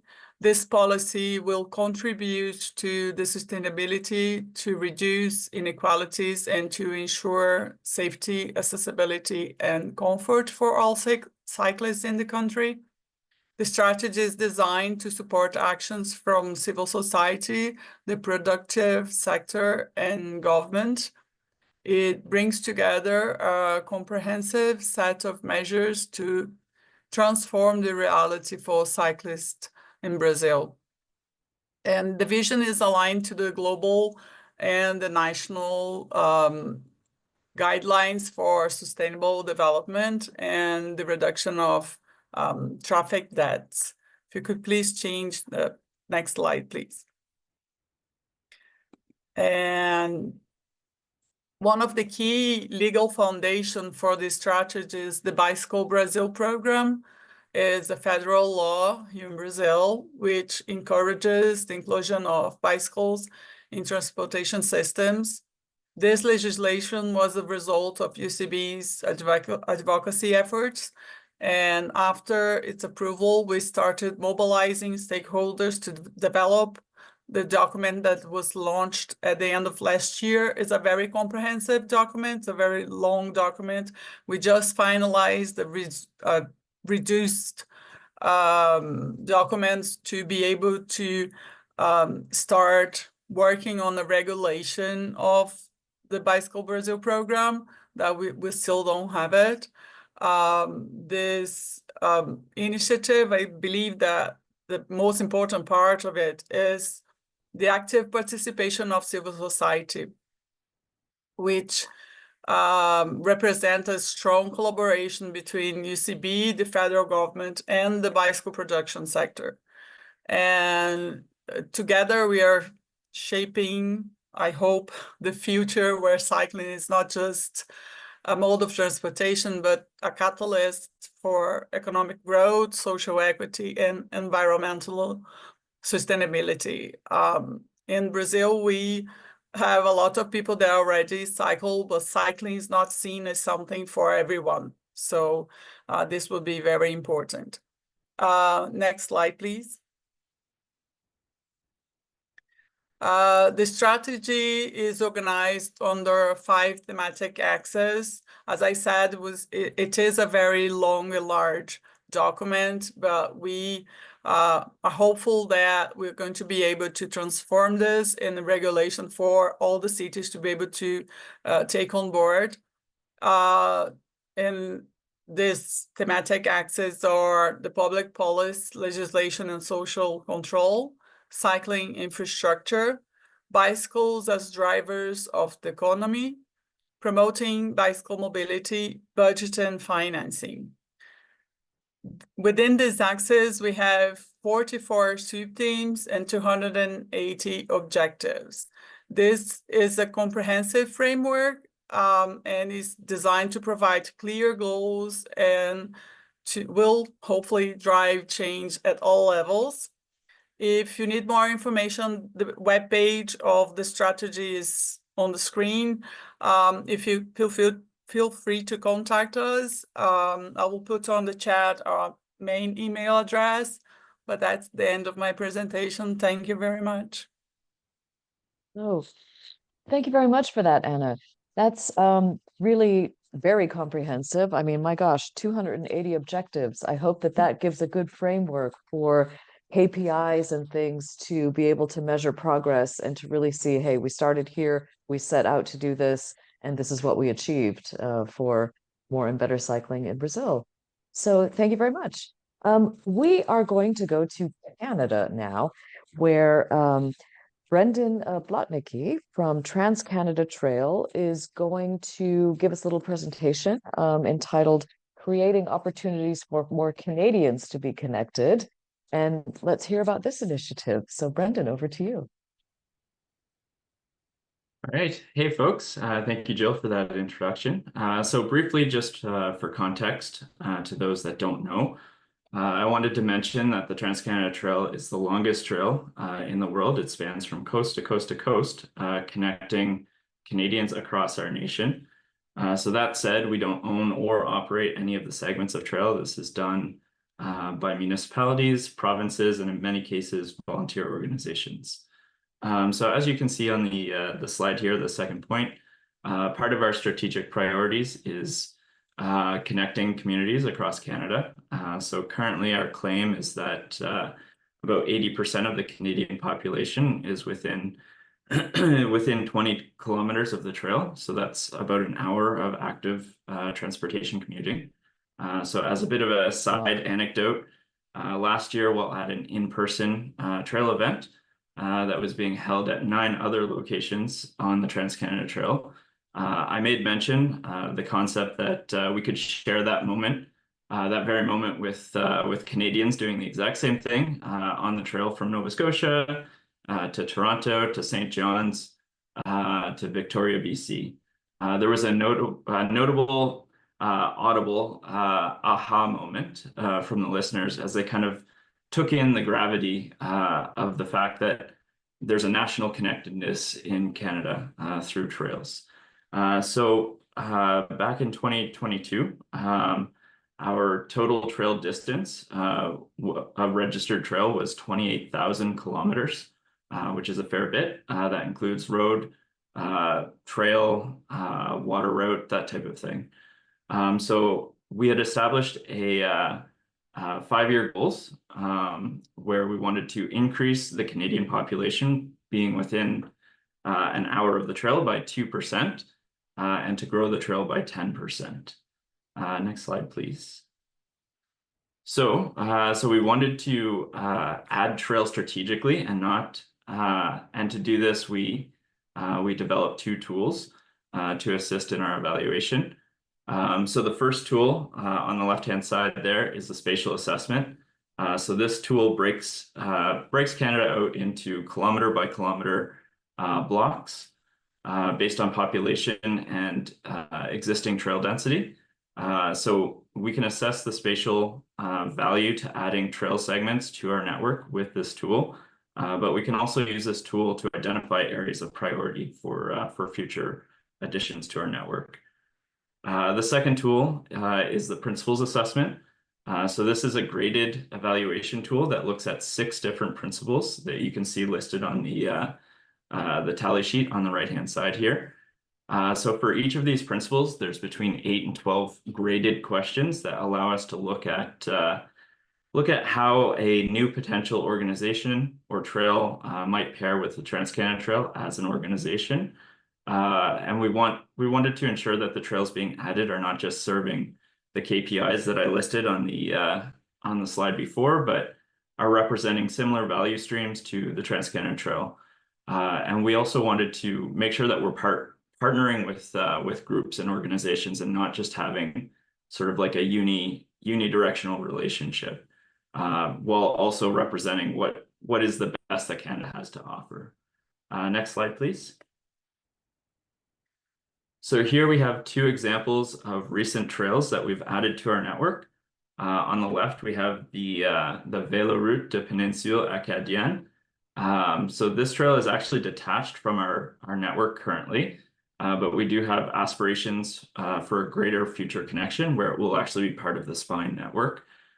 So this is a highly organized trail that utilizes both a greenway corridor, so separated from road, and an on-road cycling network. So it also serves an Acadian population in Atlantic Canada, which is important from our principal's perspective to include Canadians from a variety of cultural backgrounds. And on the right-hand side, we have the Sentier Prescott-Russell, which provides a 72-kilometer purely greenway corridor. This covers approximately 75% of the connection between two of Canada's biggest cities. So that's Ottawa and Montreal.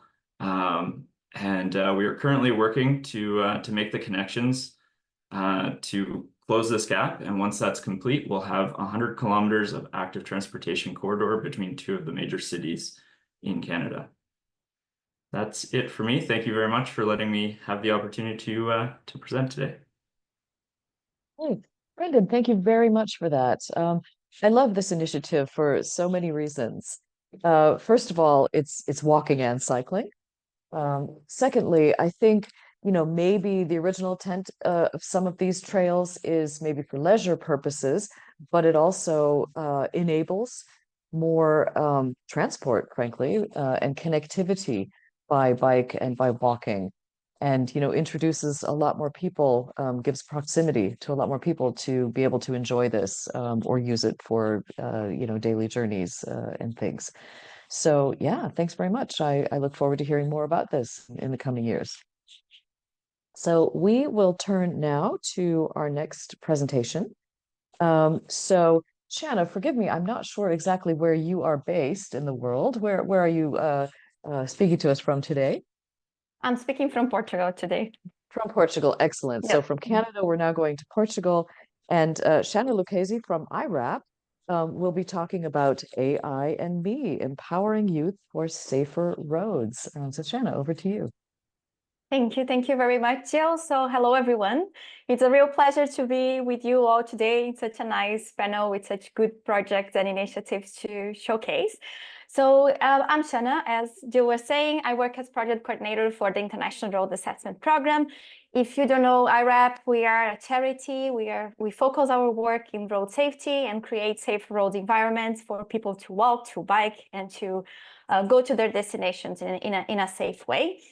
We basically work with decision makers with different levels, from local authorities until national levels, and also the civil society, delivering and developing tools, methodology, capacity building to really support our partners on act to create more and build more safer roads.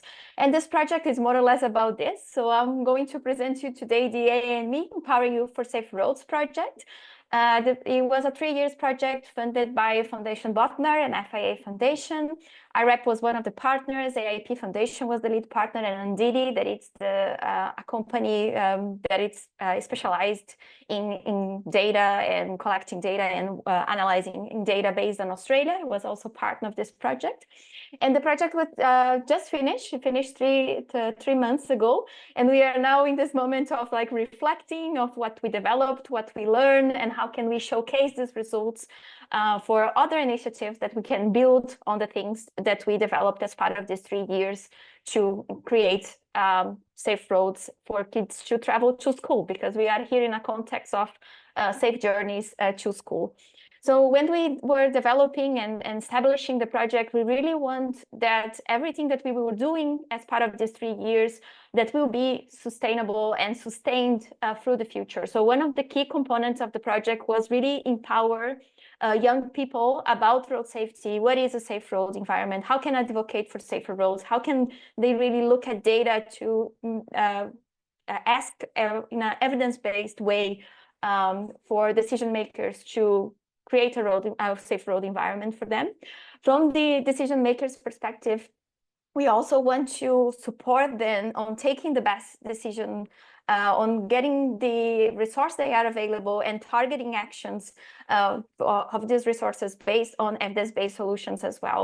So for this, we developed like some digital tools and prototypes that we pilot in the project. All of these tools are evidence-based, as I'm going to show you in a minute. And one of the key things of the project was also developing tools that could be used and will be useful for partners outside of the project as well. So next slide, please. So as part of the project, we developed this framework that's going to macro analysis to very micro level. The idea here was we were trying to answer a couple of questions. So for example, if a city wants to create a safe schools environment, so a safe environment around schools, which schools they should prioritize. So for example, the project was piloting 3 cities, Dien Bai, Pleiku, and Ho Chi Minh City in Vietnam.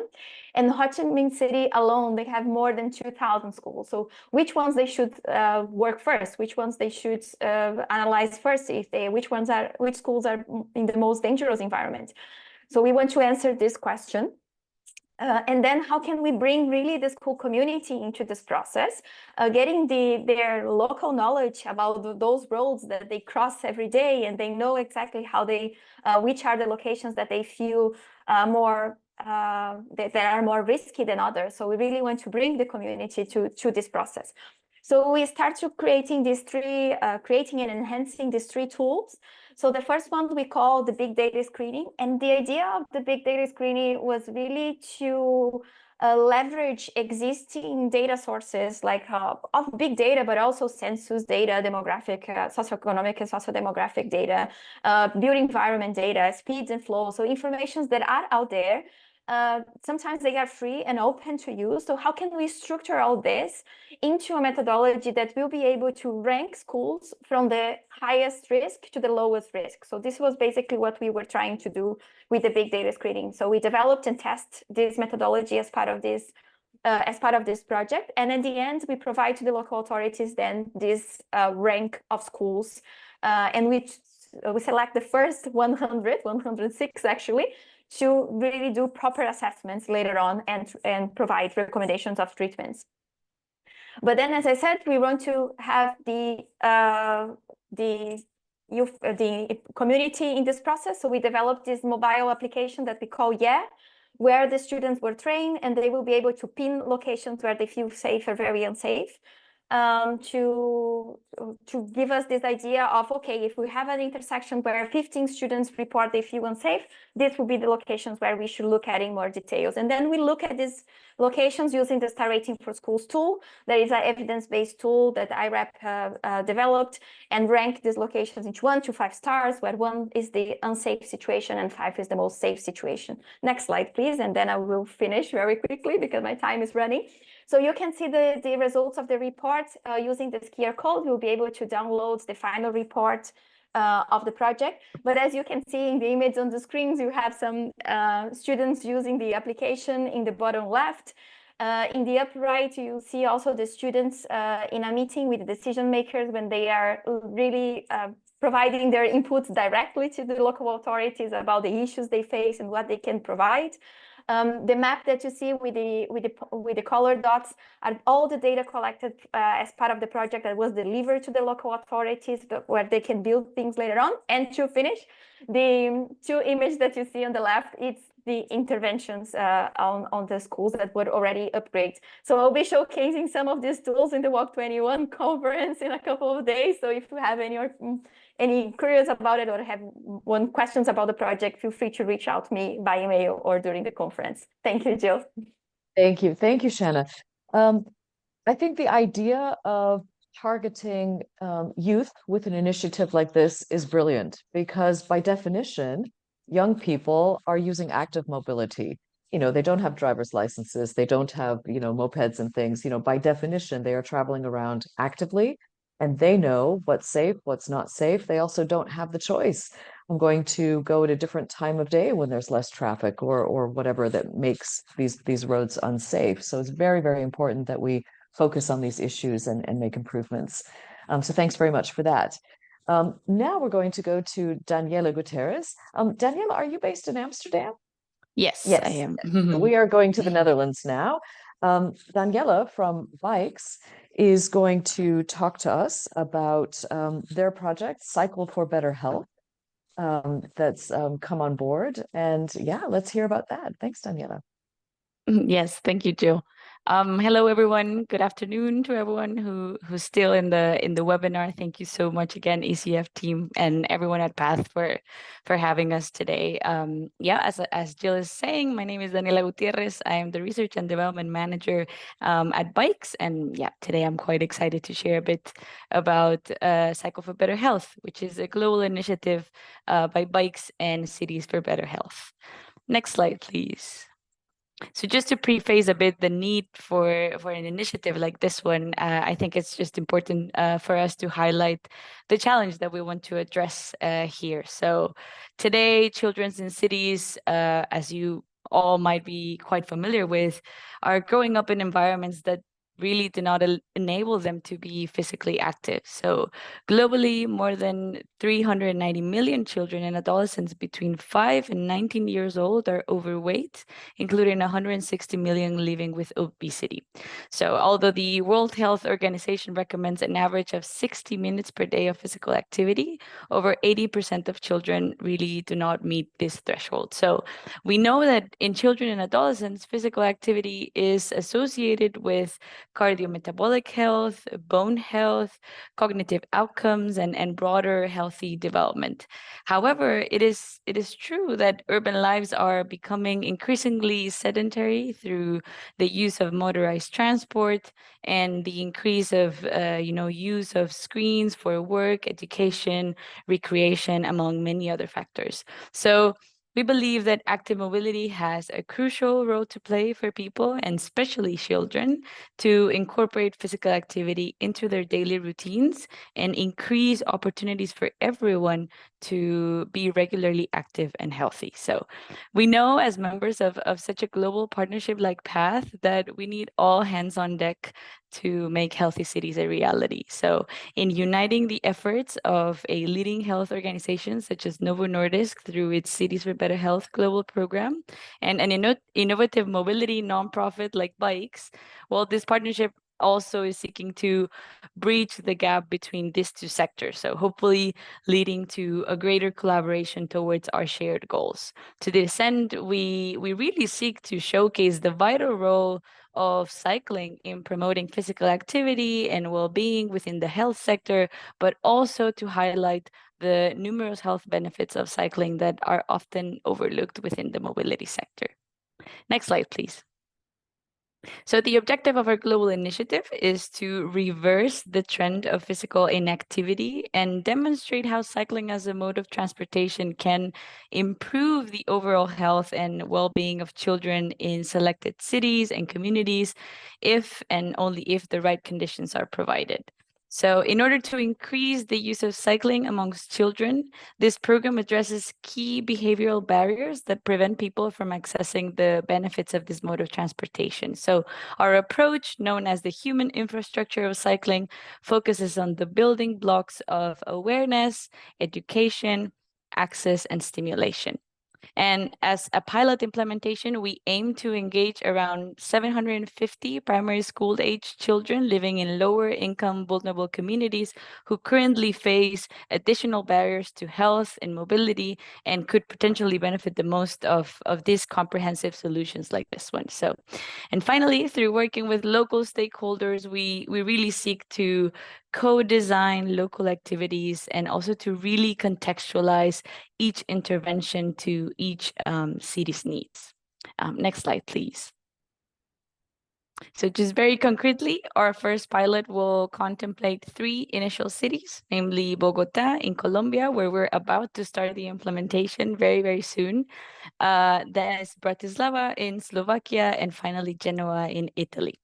And the impact and learnings of this pilot will be gathered through a final report with policy recommendations that for us, well, we're striving that it can guide any decision maker, any stakeholder that wants to prioritize physical activity through active mobility initiatives such as this one. But in the meantime, to all PATH members and everyone watching in this symposium at home, we welcome your support and collaboration. So please feel free to reach out to us if anything of this project seems relevant or interesting for you, your organizations, and your cities. So next and final slide. I think that was it. Yeah, thank you very much. So, Thank you. Daniela, it was really nice that you launched your initiative this year at the VeloCity conference. And what I really love about this initiative is the main driver of it is health. You know, there's so many reasons for encouraging more active mobility, you know, walking and or cycling.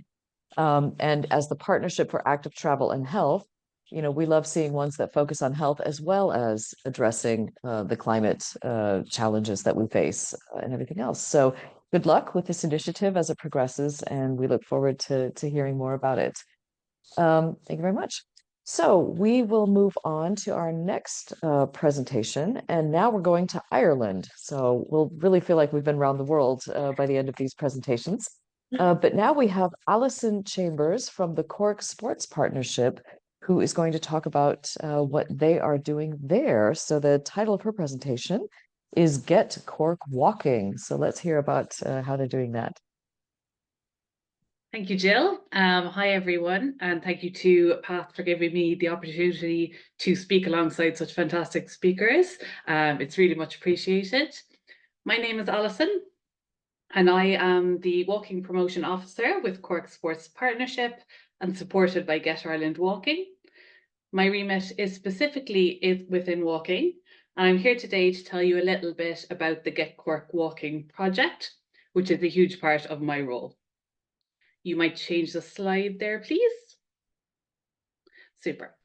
The Get Cork Walking project is based on a PhD research project, which was submitted by Dr. Dylan Power earlier in 2024. And Dylan investigated how a systems approach might work in terms of walking promotion at a national level across Ireland and also at a local level within Cork County. So just for anyone unfamiliar with it, we are the biggest county in Ireland. We are largely a rural county, but we also have an urban centre, and we have a lot of towns and villages, which are somewhere in between. Our population is about 600,000, give or take. So the county offered a lot of challenges, but there was also a lot of opportunities in terms of being able to investigate how this systems approach might work to walking promotion at a local level down here. So one of the first key actions in Cork was to use the Global Action Plan for Physical Activity framework to identify walking stakeholders and create a stakeholder network to drive this initiative. And we're now delighted to have a network of about 29 different stakeholders from various areas, including active travel, local authorities, regional, urban and rural development, healthcare partners, different groups working with specific populations like schools, older adults, the Cork Chamber, who is involved in the business sector, and a number of education and research institutions as well. The mission of the stakeholder network is that we're determined to lead by example and work together, taking a systems approach to walking promotion across the city and the county. And our vision then is that we visualize Cork City and County as a place where utilitarian walking, active travel and recreational walking, really all types of walking, are prioritized and made possible through effective advocacy, planning and design. Next slide, please.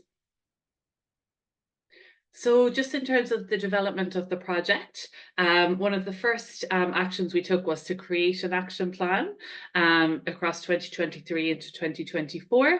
And we did this in collaboration with a number of, with all the stakeholders really through the whole network. And just a few highlights, there was a lot of programming done over the last 2 years, just from the sports partnerships point of view. We have an active community walking program, Woodlands for Health Activator Polls programs. There was also a number of local and national initiatives and campaigns run around walking throughout the last 2 years. Ourselves, Get Out and Walking, did a lot of work there as well, Sport Ireland, but again, a number of the stakeholders did ran a number of different initiatives throughout the year. We tried to support as many walking groups as we could across Cork, particularly with our health partners. And we continued to get together as a stakeholder network to continue engagement and also to expand the network. So partners were always advised if anyone else wanted to get involved, that they were more than welcome.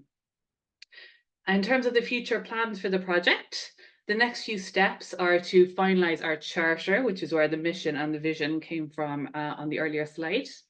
We're going to report on the last action plan, and we're going to hopefully develop an action plan for 2024 through to 27. And they will focus on a number of areas, including national sustainable mobility, pedestrian enhancement, and national rollout of the project, and basically continue our efforts to keep more people walking through programming, campaigns, partnerships, and collaboration. And we hope to continue to make Cork an example of good practice. So if you want any more information, you can go to getcorkwalking.ie, and you can also scan the QR code on the presentation slide. And that is really it for me. So thank you so much for listening, folks. Thank you very much, Alison.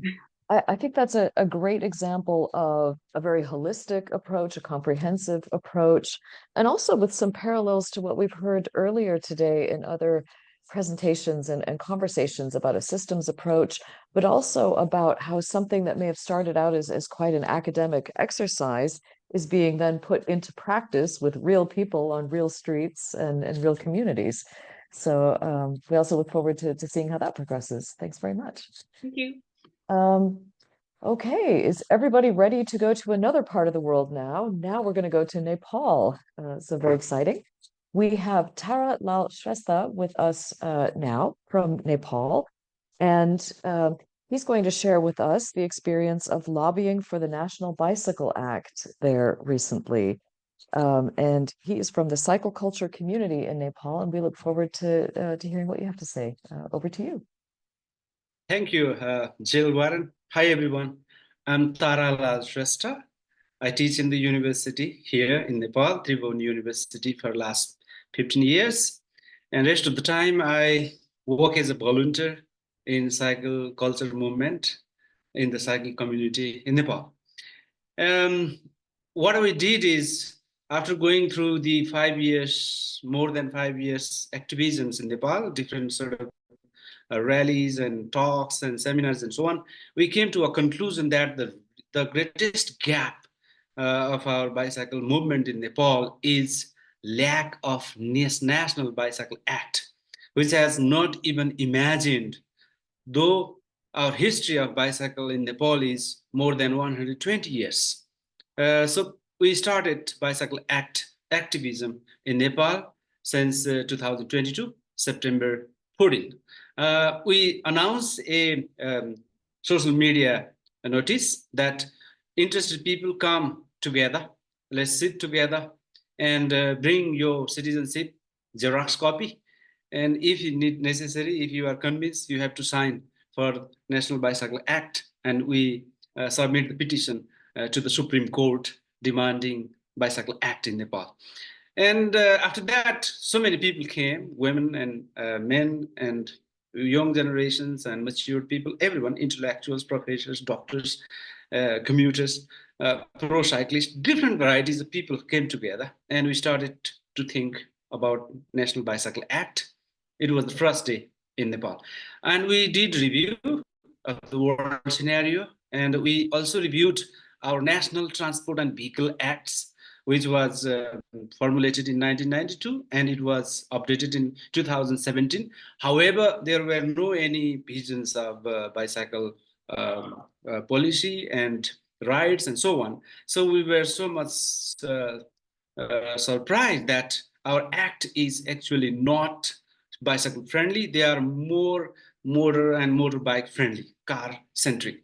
So we started to raise the voice, and we started to read all this experience of the world, and we started to read other latest urban standard, road standards policies, and latest documents also had imagined something, but in the absence of National Bicycle Act and in the absence of any provisions in the National Vehicle Act, Transport Act, we have no solid provision to go ahead. So we demanded Bicycle Act by submitting the petition in Supreme Court.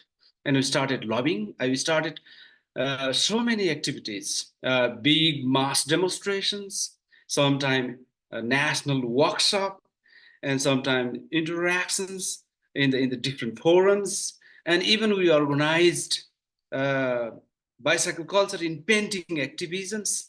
We started to connect art, literature, discourses, creative discourses to raise the voice for Bicycle Act. And all these activities we have been doing for 3 years are based on volunteering from the bottom. We collect some funds, that is pocket money. Some people voluntarily give some of the funds for us. Some people feed us. Some people give us space. Some people give us some other assistance. And we are conducting these kind of activities. And we visited all around the country and collected the signature from all the concerned institutions and 150 people. And it is very difficult to collect all these signatures and Xerox copy of citizenships legally to submit the petitions to the Supreme Court. So though there are difficulties, but we were able to submit the petitions, and we were very much aware about what is happening in the world. And we gave this scenario to the Supreme Court also, that on the background and foundation of international scenario, we need Bicycle Act. So we are successful to get the reply from 16 ministry, including the Ministry of Prime Minister Office. And most of them are semi-positive and negative as well. They said that it is not our duties and others' duties, and they are sending their reactions in that way. But what we found, the output is, first hearing was conducted, and it was very positive, and that gave us some platform for further planning, and we are doing further planning, and we have formed cycle culture community as well for the defense of Bicycle Act movement.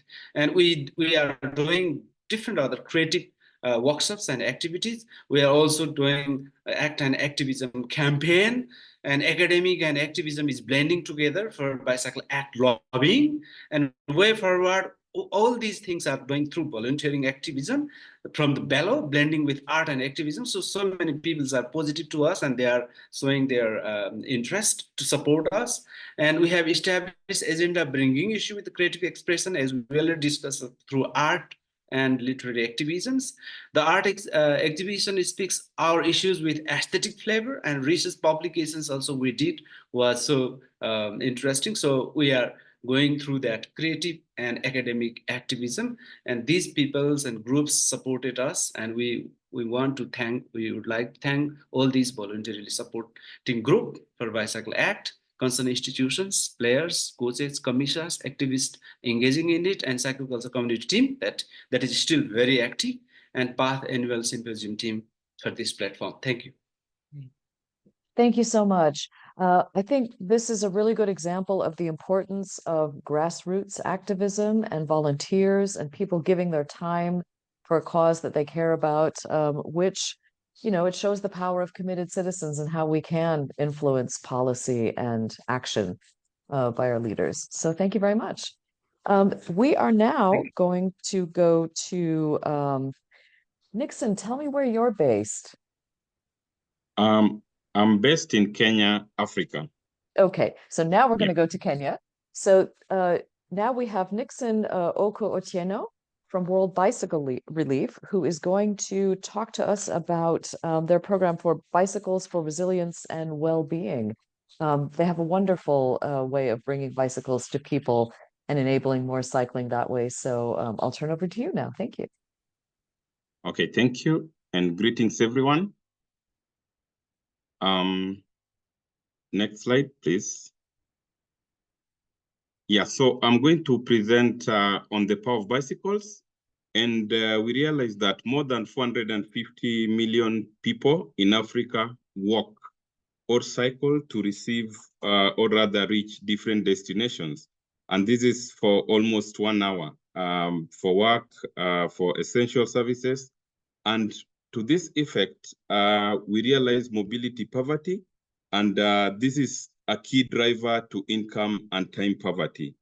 World Bicycle Relief, therefore, has mobilized about 800,000 individuals with the bicycle to access health, economic, and education opportunities. And as an organization, we believe that bicycles contribute to climate change mitigation and are pollutant-free. The more reason why we're thinking of investing in this. And in our experience, families save precious money otherwise spent on motorized transport. That means that with the bicycle, most people are able to save a lot of money. And we also realize that bicycles are high value assets for climate vulnerable rural communities or rather households, as well as, you know, being shock and stress absorbers, more specifically to increase mobility offsets. Over time, we've realized that bicycles offer high carrying capacity than walking. That really makes it an added advantage of using the bicycle, as well as reducing commuting time, thus increasing productivity. Next slide, please. In our interaction and in our program implementation in one of the rural communities in Alego, Songa, we realized that bicycles contribute to climate change and also help in, you know, solving for socioeconomic challenges. And therefore, in the few years of our implementation, we realized that individuals with bicycles gained independence and wellness, decreased by 93% use of motorized transportation. That means with the introduction of bicycles, most people now use bicycles to move from one place to another. We also noticed an increased trips which people make by 25 times more than what they used to experience. And you realize because of walking, it was tedious and most people could not be able to reach their destination as planned and hence canceled their trip sometimes. There's also diversified business access, growing income and building resilience. In our program implementation, we also realized that about 72% of owners of the bicycles reach water sources conveniently, and they were able to save a lot of money on transport expenditure. And each and every household spend a lot of money on transportation. This was saved by most of the people at about 50%. We also reported or rather noticed that the communities shared the bicycles. That means that there's opportunity for scaling impact and reducing emission through the use of bicycles. Next slide. We see one of our participants, and this is more specifically on welfare and well-being improvement.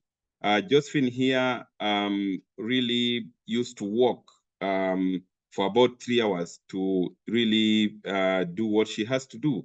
And we realized that after receiving bicycle, she saves up to around $32 that she can now use to boost her business. And what is surprising is that she also mentioned that the bicycle really makes her physically fit, which is the more reason why we really embrace this. And so to that effect, we have a few policy recommendations. And one of them is really pitching for recognizing bicycle as an integral and equal mass transportation option in climate change and sustainable development plans. We also really advocate for including cycling in development policies and programs, just because of what we've seen as the impact, and also improve rural transportation system and expand safe infrastructure to connect rural communities. And finally, we also advocate for increasing access to affordable bicycles and spare parts through reduced import duties. And that's the reason why World Bicycle Relief exists with their product of the Buffalo Bicycle, in which we also really work to build the bicycle ecosystem. Thank you. And Nixon, thank you so much for that. At the European Cyclist Federation, I thought we knew all of the benefits of cycling, but looking at your presentation, I realized that we can add a couple more to our list. And what you've described here are not only societal benefits, but things that make a real difference to people's lives. So keep up the good work that you're doing. That's really excellent. Thank you. Thank you. Last but not least, we are going to Switzerland, where Isabella Borjak from Union Cycliste Internationale is going to tell us about the UCI Bike City pathway that they've been working on for a couple of years now, and which is really gaining traction. So over to you, Isabella. Great, thank you, Jill, and delighted to be part of this symposium. So I'll close it off, I guess, in terms of presentations. Really happy to share with you a new document that we've been developing over the last year with different external stakeholders as well, including our commission. So for those who don't know, the UCI is the Union Cycliste Internationale, the world governing body for the sport of cycling. And within my team, we work on promoting cycling for all and sustainability. So looking at how we can get more people cycling for transport, for health, ensuring more social impact with our events as well, and also implementing a sustainability strategy across the sport of cycling.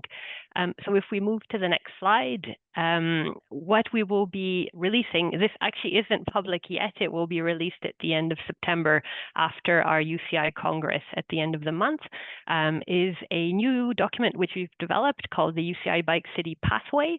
So it's based on the UCI Bike City label, which is a label that we give to cities and regions that host UCI events, but also have very clear plans to promote cycling amongst the population and promoting cycling for all. And we often get the question from national federations, from cities organizing events, how do we receive the label, and can you give us more advice in terms of becoming a bike-friendly city? So this was the idea behind the pathway, and really ensuring that we could help any city on any continent to benefit on guidance when it comes to cycling for all promotion, and also being able to create healthier, safer and more resilient communities. So the pathway is really built around the 10 criteria for the label, which I'll go through in a second. And what it does is it takes you through each criteria, presenting key benefits, presenting challenges you might face as a city, presents also testimonials from cities, and also case studies from our UCI Bike Cities, so what they've actually been doing to implement each one of the criteria. And then finally, at the end of each section, we've consolidated a list of external guidance, documentation from cycling, health, and transport organizations around the world, including PATH. So we have included all of the PATH reports within Within this document, we've also referenced a number of documents, including from bikes, from ITDP. The list just goes on and on and on, and we probably missed quite a few. So when we work on a second version, we'll be happy to include any other documents that could be helpful. So if I move to the next slide, which is actually my last slide, it takes you through the strategic framework that we recommend in terms of becoming a bike-friendly city. And by all means, this is only one way to do it that's based on the Bike City labels. There are so many different ways to become bike-friendly, and so many other organizations that also provide guidance. But it takes you through the criteria of the label. So 1 is ensuring that cycling events leave a lasting legacy. 2 is establishing a clear long-term cycling strategy. 3, ensuring that there's dedicated funding for the promotion of cycling. 4, creating dedicated and safe cycling infrastructure. 5, increasing cycling modal share, and that's also kind of ensuring the promotion of social inclusion through cycling. 6 is promoting road safety. 7 is organizing mass participation in closed road events. 8 is ensuring the provision of children's cycling education. 9 is implementing measures to promote sustainability. And then finally, 10 is measuring and monitoring progress. So that's kind of the overall framework we present through the document. So as I've mentioned, if you just click again, it should, yes. So the idea is that will be published on our website, so on the UCI website as of the 27th of September. There'll probably be a much bigger launch a few days later, just after the Congress. So we'll be delighted to share this pathway with any of the PATH members as well. If anyone has any questions, please don't hesitate to reach out to us at cyclingforall@uci.ch or to me directly. We'll be happy to provide any additional assistance we can. So thank you for this opportunity and for being part of the symposium. Isabella, thank you so much for that. And congratulations on developing this guide, which I'm sure cities will find very useful. And I think it's fantastic that from the sports perspective, you're really trying to make sure that there's a lasting legacy for those cities who host really big sports events, to make sure that, it becomes an everyday thing and not just a sporting event. Yes, so we are just slightly over time, so I will wrap up very quickly. But I want to thank everybody who tuned in today to our PATH Symposium, our second annual symposium, and to all of the presenters. And I just want to congratulate everybody again on the great work that they're doing. And I hope that everybody watching found a bit of inspiration from something that they've seen here today. Please stay in touch with us, get in touch with us. Let's meet up at events, and let's keep making the world a better place for walking and cycling, and all the benefits that brings for climate and health and equity and everything else. So thank you very, very much. Bye.